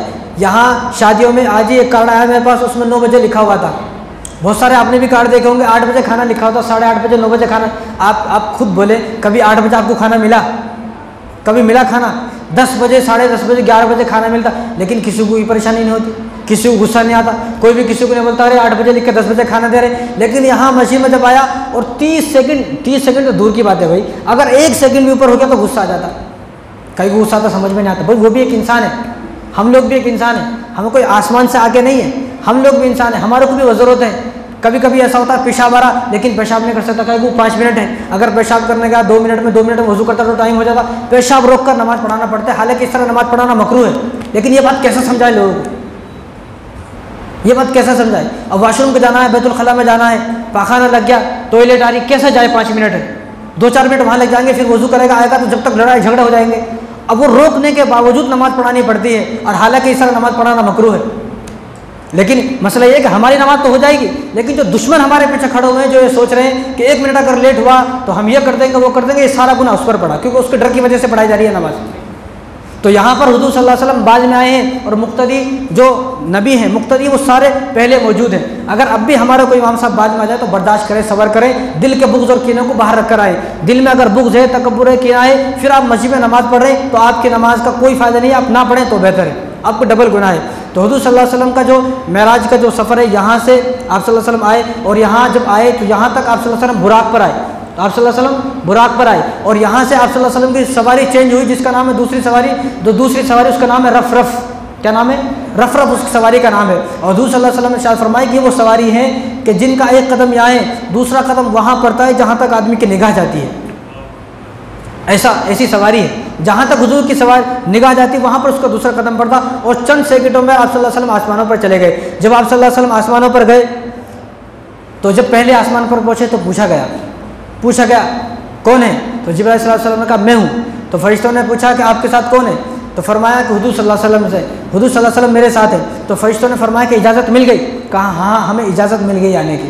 लेकिन जिस तरह अब हम यहाँ पर किसी के घर को नहीं जा सकते, मैं आपके घर को नहीं जा सकता, आप मेरे घर को नहीं आ सकते, कोई किसी घर को नहीं जा, अपने घर में जाता, दूसरे घर में जाता तो कुछ काम होता है या कोई आदमी बुलाता है तो जाता है आदमी। तो यहाँ भी जिस तरह हमारे घर के कायदे कानून है, इसी तरह आसमानों के भी कायदे कानून है। ऐसे नहीं जाता कोई आदमी, शैतान भी नहीं जा सकता। कभी आपने देखा होगा रात में आप ऊपर देख रहे हो, ऊपर से एक अंगारा आता है, ऊपर से अंगारा, किसको मारा जाता है? वो अंगारा शैतान को मारा जाता है। वो अंगारा हुजूर सल्लल्लाहु अलैहि वसल्लम के इस दुनिया में आने से पहले शैतान आसमानों पर जाता था और आसमानों की खबर लेकर आता था। लेकिन जब हुजूर आ गए तो शैतान के दरवाजे बंद हो गए, अब शैतान आसमानों पर नहीं जाता। अब शैतान अगर आसमानों पर जाता है तो उसको अंगारे मारे जाते हैं, उन्हें वापस ज़मीन पर आ जाता है। तो हुजूर सल्लल्लाहु अलैहि वसल्लम गए तो पूछा कौन है आपके साथ? तो बताया गया कि जिब्राइल सल्लल्लाहु अलैहि वसल्लम ने बताया कि मेरे साथ हुजूर हैं, हम आए। तो पहले आसमान पर गए तो किन से मुलाकात हुई? पहले आसमान पर आदम अलैहिस्सलाम से मुलाकात हुई। किन से मुलाकात हुई? आदम अलैहिस्सलाम से मुलाकात हुई। दूसरे आसमान पर गए तो हज़रत ईसा अलैहिस्सलाम से मुलाकात हुई। तीसरा आसमान पर गए तो हज़रत यूसुफ अलैहिस्सलाम और हज़रत याह्या अलैहिस्सलाम से मुलाकात हुई। और चौथे आसमान पर गए तो हज़रत इदरीस अलैहिस्सलाम से मुलाकात हुई। और पाँचवें आसमान पर गए तो हज़रत हारून अलैहिस्सलाम से मुलाकात हुई। छठे आसमान पर गए तो हज़रत मूसा अलैहिस्सलाम से मुलाकात हुई। जब सातवें आसमान पर पहुँचे तो वहाँ पर हज़रत इब्राहीम अलैहिस्सलाम से मुलाकात हुई। और इब्राहीम अलैहिस्सलाम ने एक खूबसूरत पैगाम दिया हमारे लिए, हम उस पर अमल करने वाले बने। एक खूबसूरत पैगाम दिया, कहा, सबने कहा कि हमारे नबी आ गए, मेरे नबी आ गए। लेकिन इब्राहीम अलैहिस्सलाम ने कहा कि मेरे बेटे आ गए, मेरे बेटे आ गए।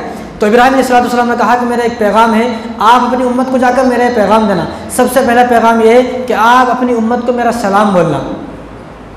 जवाब दें आप, जवाब दें आप इब्राहीम अलैहिस्सलाम का सलाम का जवाब देना। और नबी हमारे को सलाम कर रहे, किसी नबी ने किसी उम्मत को सलाम नहीं किया, लेकिन इब्राहीम अलैहिस्सलाम इस उम्मत को हमें सलाम कर रहे हैं। तो इब्राहीम अलैहिस्सलाम ने सबसे पहले क्या कहा कि आप अपनी उम्मत को सलाम बोलना, मेरा सलाम है। और दूसरा काम क्या करना है? अपनी उम्मत को आप बोलना कि सुबहानल्लाह वल्हम्दुलिल्लाह वला इलाहा इल्लल्लाह वल्लाहु अकबर।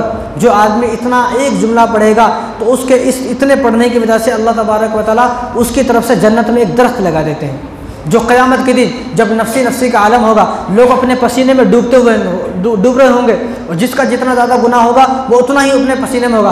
कम गुनाह होगा तो घुटने तक पसीना होगा, उससे ज़्यादा गुनाह होगा तो पेट तक पसीना होगा, उससे ज़्यादा गुनाह होगा तो गले तक पसीना होगा। जिसके बहुत ज़्यादा गुनाह होंगे तो उन्हें पूरे अपने पसीने में डूबता होंगे, यानी अपना बदन का पसीना निकल रहा होगा इतना ज़्यादा, ये अपने बदन का पसीना होगा और अपने पसीने में डूब रहा होगा।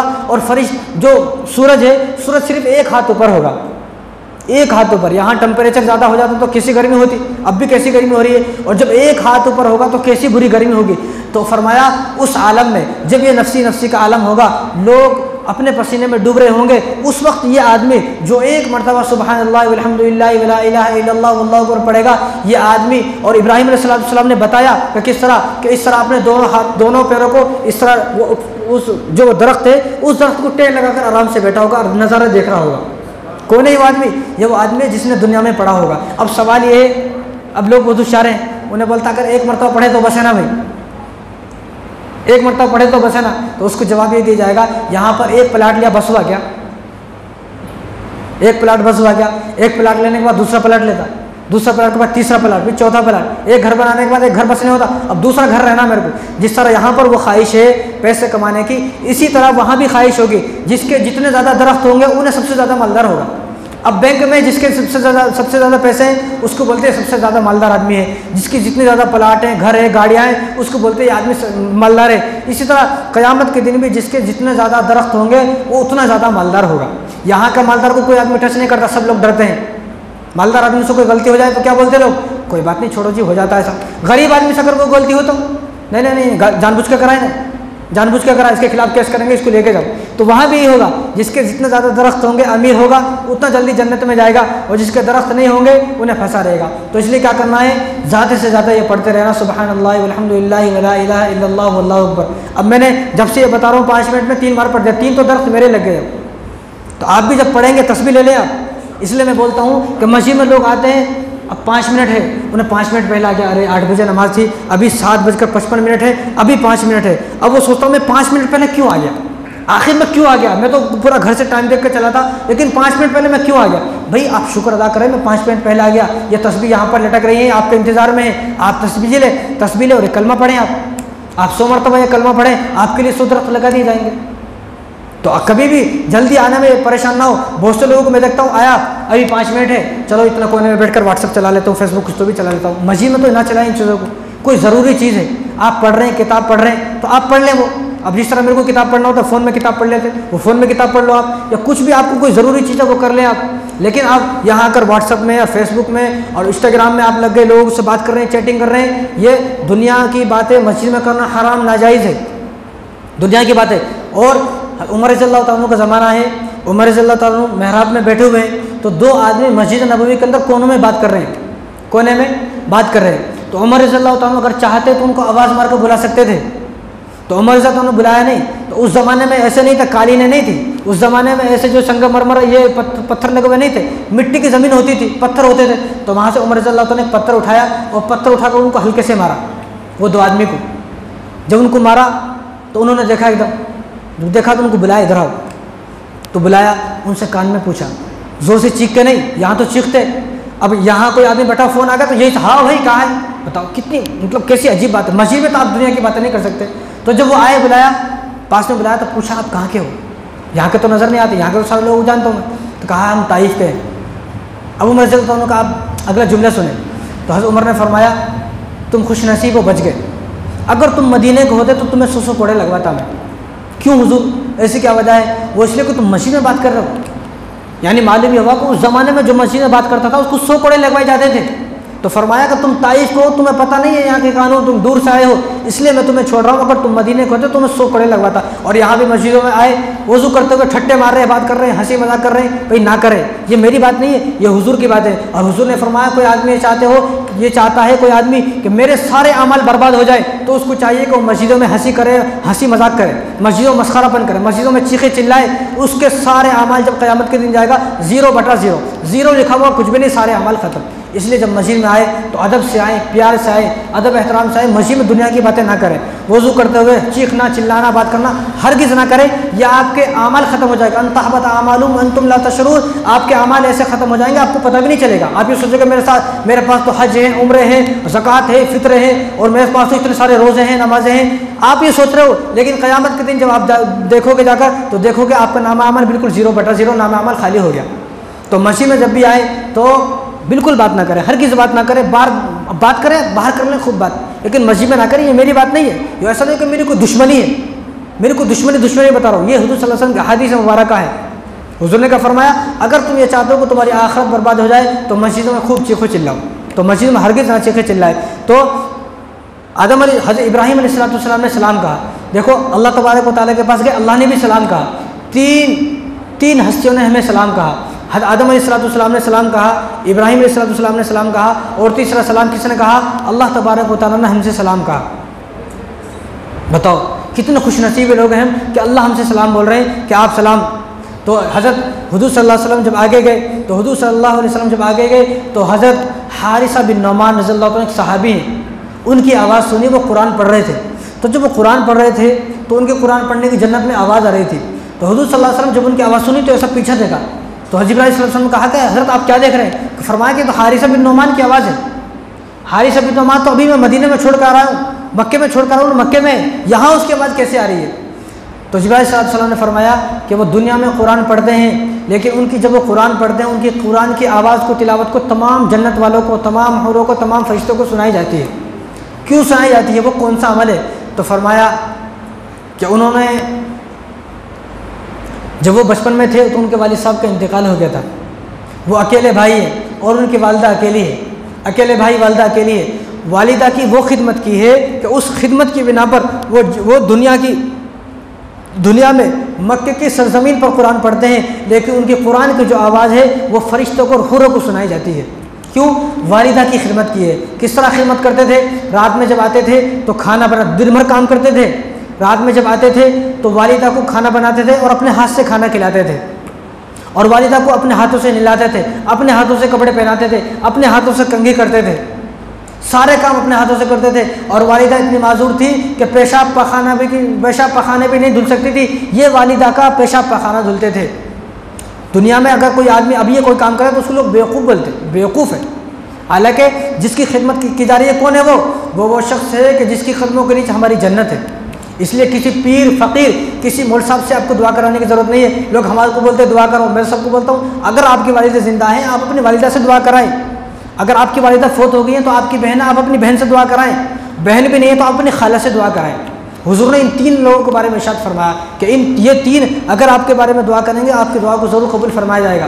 तो एक सहाबी हुजूर सल्लल्लाहु अलैहि वसल्लम के पास आए, मेरी दुआ करें। तो हुजूर ने पूछा आपकी वालिदा हैं? का फरमाया कि नहीं या रसूलल्लाह मेरी वालिदा वफ़ात हो गई है। तो हुजूर ने फरमाया आपकी खाला हैं? खाला कौन होती है? हमारी अम्मी की बहन खाला है। तो फरमाया खाला हैं? फरमाया कि हाँ रसूलल्लाह खाला तो मेरी ज़िंदा है। तो हुजूर ने फरमाया कि आपको फिर मुझसे दुआ कराने की ज़रूरत नहीं है, नबी वक्त के नबी हैं। तो हुजूर ने फरमाया कि अपने खाला के पास जाएं, खाला की खिदमत करें, खाला की दुआएं लें। खाले की दुआएं माँ की दुआओं के बराबर है। और यहाँ हमारी अगर लड़ाई है तो किससे है? खाला से लड़ाई है। कहीं को मेरे बच्चों को अपनी बच्ची नहीं जाना, अब खाला के घर को भी नहीं जाना, उससे बात नहीं करने का है। भाई उसको पसंद नहीं आई, नहीं कर। ये तो अल्लाह ने तय किया है किससे शादी होना है, ये दुनिया वालों ने तय नहीं किया। जहाँ से अगर हमारा रिश्ता टूट गया तो ये सोचना है कि ये लड़की मेरी किस्मत में नहीं थी, जो मेरी किस्मत में वो मेरे घर में आएगी। अब ज़बरदस्ती कर ज़बरदस्ती यही करना का है, तो इसने अल्लाह के कानून को बदल दिया। जब अल्लाह के कानून को बदलेगा, ज़बरदस्ती शादी किया, अब शादी के बाद सुकून नहीं देखेगा। इसलिए लव मैरिज में सुकून नहीं है। देख ले आप किसी को भी जो लव मैरिज करता है किसी को भी सुकून नहीं है। क्यों? क्योंकि इसने अल्लाह के कानून को बदला है। अल्लाह ने इसकी ज़िंदगी में दूसरी लड़की रखी थी, लेकिन इसने उस लड़की को नहीं कर इसको किया है ज़बरदस्ती। वालिदैन को डराया, धमकाया, मैं सुसाइड कर लेता हूँ, फांसी लगा लेता हूँ, जहर खा लेता हूँ, ये लड़की से मेरी शादी होना। और वालिद साहब भी बेचारा मजबूर है, क्या करना, कर दो शादी। शादी कर दिए, अब 1 महीने के बाद बोल रहा मेरे को इससे पीछे छुड़ाओ कैसे भी करके। ये है हाल। तो वालिदैन की मर्ज़ी में ही हमारी कामयाबी है। तो इनको हारिस बिन नौमान रज़ियल्लाहु अन्हु की ये मकाम कैसे मिला कि कुरान ज़मीन पर बैठ कर पढ़ रहे हैं, लेकिन जन्नत वालों को कुरान सुनाया जा रहा है वालिदैन की खिदमत की वजह से। अगर वालिदा है तो उनकी खिदमत की जाए, खिदमत की जाए। देखो ये साफ हदीस है। हुजूर ने क्या इरशाद फरमाया, अगर तुम्हें ये देखना हो कि अल्लाह मुझसे राज़ी है नहीं तो अपने वालिदैन को देखे। वालिदैन राज़ी हैं तो अल्लाह भी राज़ी है, वालिदैन नाराज़ हैं तो अल्लाह भी नाराज़ है। साफ आसान बात है। अगर वालिदैन नाराज़ हैं फिर आपको नमाज़ पढ़ने की ज़रूरत नहीं है। आपकी नमाज़ें आपको मुँह पे मार दी जाएंगी, आपको कुरान भी आपको मुँह पे मार दी जाएंगी, आपकी तस्बीहात भी आपको मुँह पे मार जाएंगी। आप कितनी भी खिदमत कर लो, कितनी भी दावत कर लो, अगर वालिदैन नाराज़ हैं तो सारी खिदमत आपके मुँह पर मार दी जाएंगी, कोई फ़ायदा नहीं है। तो ये सबसे पहला काम क्या है? वालिदैन की खिदमत करें। अब वालिदैन के लिए जो शब बारात आएंगी तो उस शब बारात के मौके पर हुजूर सल्लल्लाहु अलैहि वसल्लम ख़ास तौर से वालिदैन की तरफ तवज्जो दिलाइए। जब वो शब बारात आएगी तो इंशाअल्लाह आपको आगे बात बताई जाएंगी। तो हुजूर सल्लल्लाहु अलैहि वसल्लम ने जन्नत के मनाजिर भी देखे, जहन्नुम के मनाजिर भी देखे, ऐसे ख़तरनाक मनाजिर देखे। हुजूर सल्लल्लाहु अलैहि वसल्लम ने जन्नत में गए तो जन्नत में देखा कि चंद लोग हैं वो खेती काटते हैं, खेती इधर वो खेती काटते हैं, खेती काटने के बाद बीज बोया, बीज बोते ही इधर बीज बो के वापस भी नहीं पलटे, वो बीज उग गया।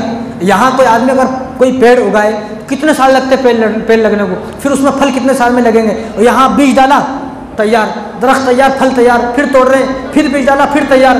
तो हुजूर सल्लल्लाहु अलैहि वसल्लम पूछे ये कौन लोग हैं? तो हुजूर सल्लल्लाहु अलैहि वसल्लम ने जब पूछा, जिब्राइल सल्लल्लाहु अलैहि वसल्लम फरमाया कि वो लोग हैं जो दुनिया में खर्च करते थे, उनका अमाल का बदला अल्लाह ताला ने उनको ये दिया है। दुनिया में खर्च करते थे, आज ये अमल का बदला दिया है कि वो आज बीज बोते हैं, बीज बोने के फ़ौरन के बाद उनको बस जिस तरह ये बीज बो रहे और बीज बोने के बाद फल तैयार हो गया, इसी तरह अल्लाह तबारक व तआला उनके सदक़े को पाल रहे हैं, उनके खर्चे को पाल रहे हैं, जो उनके यहाँ पर इस तरह काम आएगा। लेकिन आज हम खर्च करने को तैयार नहीं है। और जब आप सल्लल्लाहु अलैहि वसल्लम ने जहन्नुम में गए तो जहन्नुम में देखा कि एक आदमी है, उसका चेहरा खिंजीर का है और उसको पीने के लिए क्या दिया जा रहा है? जो जहन्नुम में लोग हैं वो जहन्नुम के लोगों का खून पेशाब पाखाना पीप उसको पीने के लिए दिया जा रहा, वो पी रहा है। तो हुजूर सल्लल्लाहु अलैहि वसल्लम पूछे ये कौन है? तो हुजूर सल्लल्लाहु अलैहि वसल्लम ने जब पूछा तो जिब्राइल सल्लल्लाहु अलैहि वसल्लम ने बताया कि वो आदमी जो दुनिया में शराब पीता था, शराब।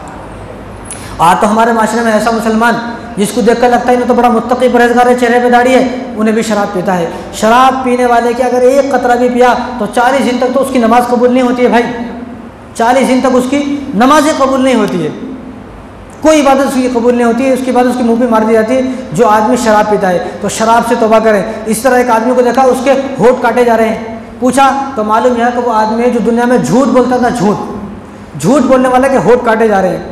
इस तरह बहुत सारे लोगों को आप सल्लल्लाहु अलैहि वसल्लम ने देखा। इसी तरह एक आदमी को देखा आप सल्लल्लाहु अलैहि वसल्लम ने, उसका पेट जो है मटके की तरह बड़ा है और उसके पेट में सांप है, सांप इधर से खा रहे इधर से खा रहे सांप। तो पूछा ये कौन है? ये सूद खाने वाला है, सूद जो सूद खाता दुनिया के अंदर, ये उसका अजाब है।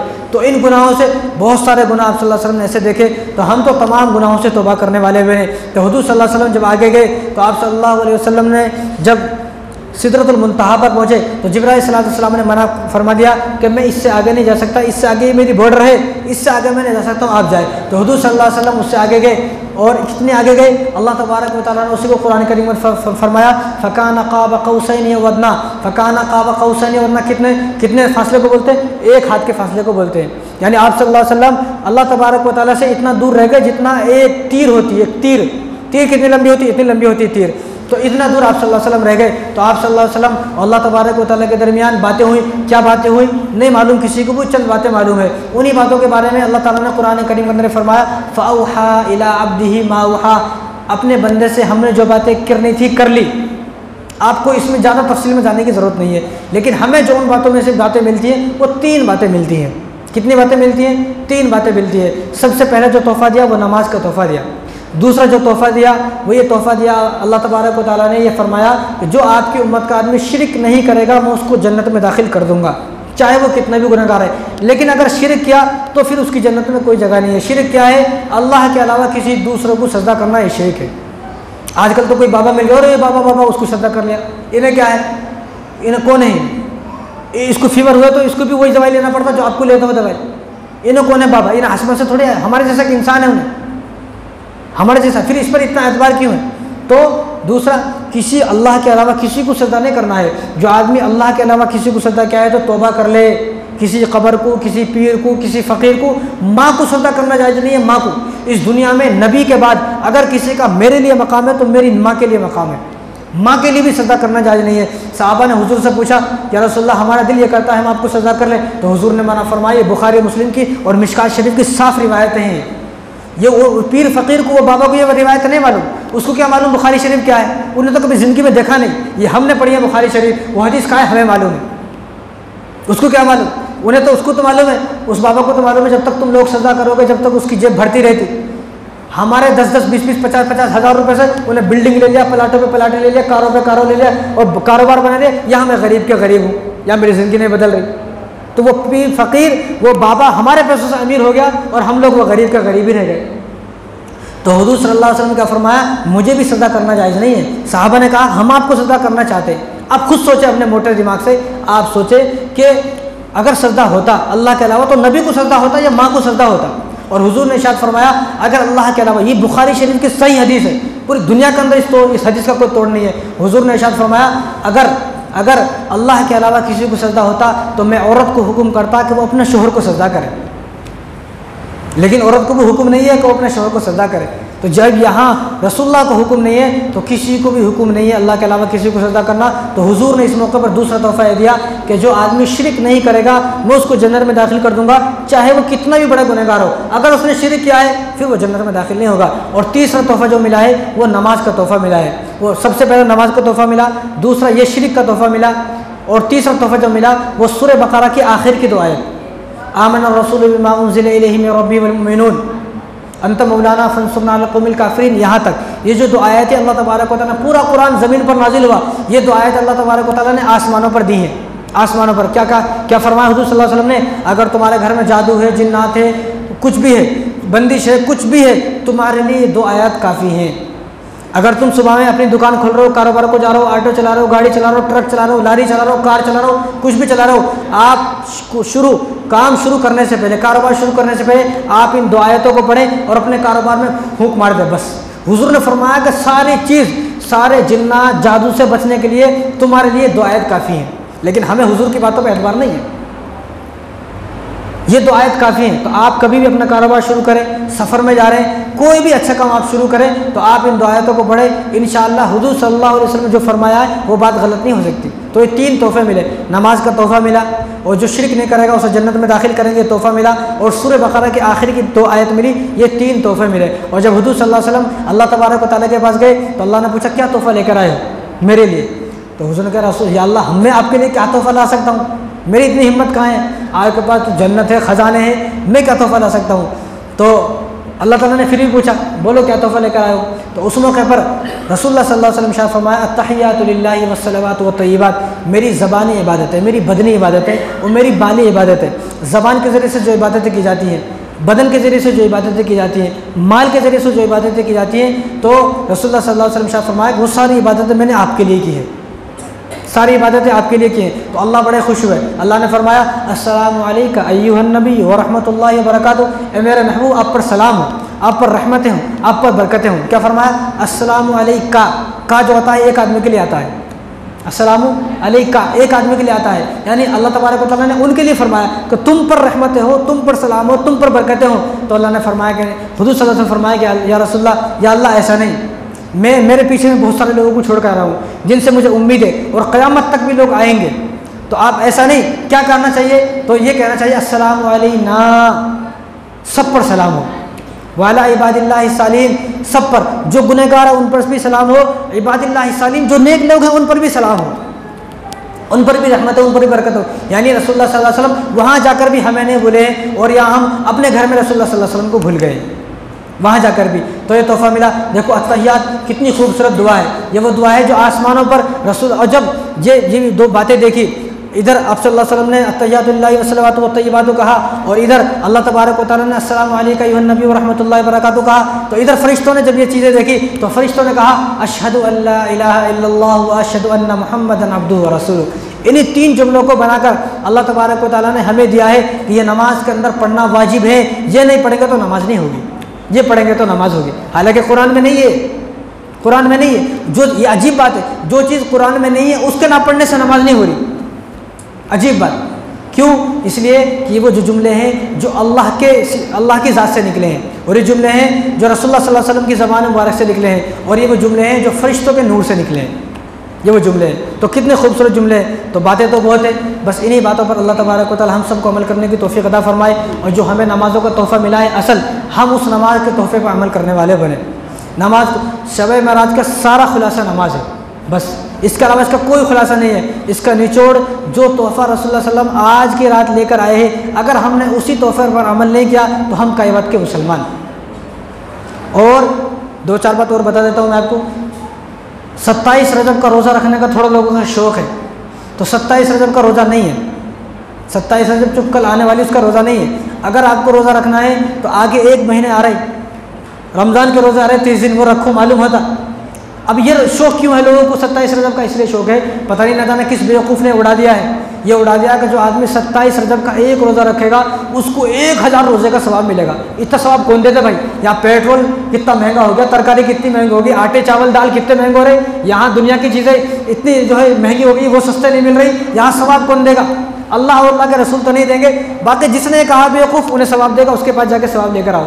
किसी हदीस में ये बात नहीं है। ये हमने अब इतना सुन लिया, हमने हज़ारी रोज़ा। एक झूठ को जब आदमी इतना झूठ बोलता है, इतना झूठ बोलता है कि वो झूठ भी एक मरतबा ऐसा लगता है सच। जब झूठ को बार बार बोला जाए तो उस झूठ को भी लोग सच समझ लेते हैं। तो ये वो झूठ है जो इतना फैला गया। अब ये बात आदमियों को समझ में आती, लेकिन औरतों को समझ में नहीं आती। ये बात आप औरत को नहीं समझा सकते। आप पूरी ज़िंदगी माथे मारो, समझा नहीं सकता। एक बेचारे फ़ोन करें मेरे पास आज ही, कैसे बताऊँ, तो फ़ोन करें, हमारी दादी पास में बैठ के, मैं फ़ोन स्पीकर पर डाला, मौलवी साहब हमारी दादी को बोलो। मैं बोला ठीक है, क्या बोल रहे हैं? हमारी दादी बोले कल रोज़ा रखना ही रखना। बोला कई को रखना रोज़ा? तुम मुफ्ती साहब है, तुम मौलवी साहब है, तुम आलिम साहब है, तुम क्या बोलो? जब मैं बोल रहा हूँ रोज़ा नहीं है, रोज़ा रमज़ान के रोज़े हैं, शब बरात का एक रोज़ा है, मुहर्रम के 2 रोज़े हैं, ज़िलहिज्जा का एक रोज़ा है और अय्याम बीज के 3 रोज़े हैं। बस ये रोज़े, इनके अलावा कोई रोज़ा नहीं है। इनके अलावा अगर कोई रोज़े हैं तो नफिल रोज़ा है। अगर आप कल रोज़ा रखना चाहते हैं तो नफिल समझ कर रोज़ा रख ले। लेकिन अगर आपने ये सोच लिया 1000 रोज़े का सवाब मिलेगा, 1000 रोज़े का सवाब मिलेगा, फिर आप जो है बजाय रोज़ा खाना आपको गुनाह मिलेगा।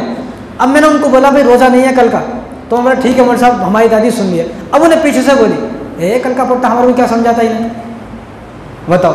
ये उसके मतलब ये बात नहीं है कौन समझाने वाला कौन है ये नहीं देखना है, वो समझा क्या रहा है ये देखना है। तो हमारे जो ये बात हमारे दरमियान मशहूर हो गई है 27 रमज़ान का एक रोज़ा रखेंगे तो 1000 रोज़े का सवाब मिलता है, ऐसा कोई सवाब नहीं है। जिसने कहा उन्हें देगा, अल्लाह और अल्लाह के रसूल तो सवाब नहीं देंगे। तो अगर हमें रोज़ा रखना है तो अय्याम बीज के रोज़े रखें, यानी जो चाँद का महीना होता है उस चाँद के महीने की 13 तारीख, 14 तारीख, 15 तारीख, ये 3 दिन के जो आदमी रोज़ा रखता है हर महीने, 3 दिन के रोज़े हर महीने, उस आदमी को पूरी ज़िंदगी रोज़ा रखने का सवाब मिलता है। ये बुखारी और मुस्लिम की सब बिल्कुल सही रिवायत है। तो इसलिए जो चीज़ है उस पर अमल करें। अगर किसी को रोज़ा रखने का शौक़ है, अभी आ रहे 1 महीने के रोज़े देखेंगे कितना बड़ा दिल है तुम्हारा, देखेंगे। वो रोज़ा रखने को तैयार नहीं है जिन कुरान जिनके बारे में नाजिल हो गया, लेकिन 27 रमज़ान के रोज़े के लिए लड़ाइयाँ की जा रही हैं। इसलिए अगर किसी को कोई काम करना है तो जो तोहफ़ा आज की रात हमें मिला है हमें उस तोहफ़े पर अमल करना है, बस करेंगे ना इंशाअल्लाह। अल्लाह ताला हम सबको अमल करने की तौफ़ीक़ अता फ़रमाए। मालिना इल्ला बिल्लाह। मुख्तसर दुआ कर लें। अल्हम्दुलिल्लाहि रब्बिल आलमीन वस्सलातु वस्सलामु अला सय्यिदिल अंबियाइ वल मुरसलीन।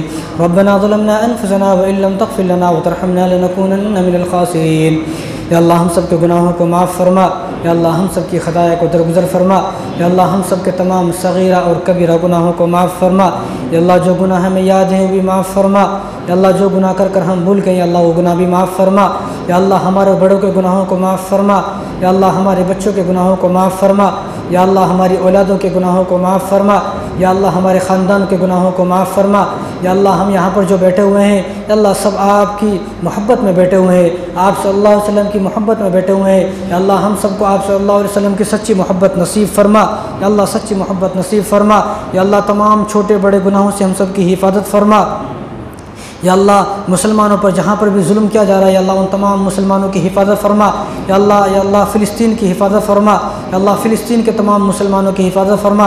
या अल्लाह मस्जिद अक़सा की हिफाजत फरमा। या अल्लाह जो मस्जिद अक़सा की हिफाजत करते हुए शहीद हो गए हैं या अल्लाह उनकी शहादत को कबूल फरमा। या अल्लाह उनको जन्नत में दाखिल फरमा। या अल्लाह उनको बग़ैर हिसाब किताब जन्नत में दाखिल फरमा। या अल्लाह जो ज़ख्मी हैं या अल्लाह जो इज़राइल के बम डालने की वजह से लोग ज़ख्मी हो गए हैं मुसलमान, या अल्लाह उन तमाम को शिफ़ा अता फ़रमा। या अल्लाह उन तमाम को शिफ़ा अता फ़रमा। या अल्लाह मस्जिद अक़सा को आज़ाद फ़रमा। या अल्लाह हमें या अल्लाह हमारी आँखों को ही या अल्लाह मस्जिद अक़सा को आज़ाद होते हुए या अल्लाह देखने वाला बना दे। या अल्लाह हमारी ज़िंदगी में ही मस्जिद अक़सा को आज़ाद फ़रमा दे। या अल्लाह पूरी दुनिया के अंदर ख़ास करके हिंदुस्तान के अंदर या अल्लाह मुसलमानों पर जुल्म हो रहा है और मुसलमानों के लिए जो आए दिन नए नए कानून बनाए जा रहे हैं या अल्लाह ऐसे तमाम कानूनों को ख़त्म फरमा। या अल्लाह तमाम मुसलमानों की हिफाजत फरमा। या अल्लाह मुसलमानों की इज़्ज़त आबरू की हिफाजत फरमा। या अल्लाह जो हमारे बड़े इस दुनिया से चले गए या अल्लाह उन तमाम की मग़फ़िरत फरमा। या अल्लाह उन तमाम की बख्शिश फरमा। या अल्लाह उन तमाम के साथ रहम का, करम का, आफ़ियत का मामला फरमा।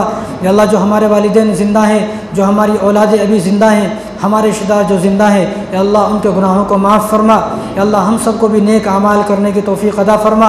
या अल्लाह हम सबको या अल्लाह तेरी रज़ा वाली ज़िंदगी गुजारने की तौफ़ीक़ अता फ़रमा। या अल्लाह तेरी नाराज़गी वाली ज़िंदगी से हम सब की हिफाजत फ़रमा। या अल्लाह हम सब की हिफाजत फ़रमा। या अल्लाह मांगना तो बहुत कुछ चाहते हैं या अल्लाह ये वक्त इजाज़त नहीं देता है। या अल्लाह आप हम सब के दिलों के हाल से वाकिफ़ हैं। या अल्लाह सब के दिलों के हाल के मुताबिक अता फ़रमा। या अल्लाह जिन भाइयों के जो भी काम रुके हुए हैं या अल्लाह तमाम कामों को मुकम्मल फ़रमा। या अल्लाह तमाम कामों को मुकम्मल फ़रमा। या अल्लाह हर मुसलमान को कामयाब बना। या अल्लाह हर मुसलमान को तिजारत में कामयाब बना। या अल्लाह दुकान चलाने में कामयाब बना। या अल्लाह कारोबार में कामयाब बना। या अल्लाह हमारे यहाँ जमा होने को कबूल फ़रमा। या अल्लाह हम सबको यहाँ बार बार जमा होने की तौफ़ीक़ अता फ़रमा। या अल्लाह तू सब के हाल से वाकिफ़ है। या अल्लाह तू सब के हाल से वाकिफ़ है। या अल्लाह तुझे हमारे दिलों का पता है, हमारे दिलों के अंदर क्या दुआएं हैं, हम क्या दुआ करना चाहते हैं। या अल्लाह तू सुनने वाला है। या अल्लाह वल्लाहु बसीरुम बिमा तामलून है। या अल्लाह इन्नल्लाह खबीरुम बिमा तामलून है। या अल्लाह हम सब के दिलों के हाल के मुताबिक अता फ़रमा। या अल्लाह जो भी कुछ हम मांगना चाहते हैं या अल्लाह वो भी कबूल फ़रमा। या अल्लाह जो कुछ मांगने से रहेगा अल्लाह सब भी कबूल फ़रमा। या अल्लाह हमारी इस दुआओं को आप सल्लल्लाहु अलैहि वसल्लम के सदक़े फ़ल में कबूल और मंजूर फ़रमा।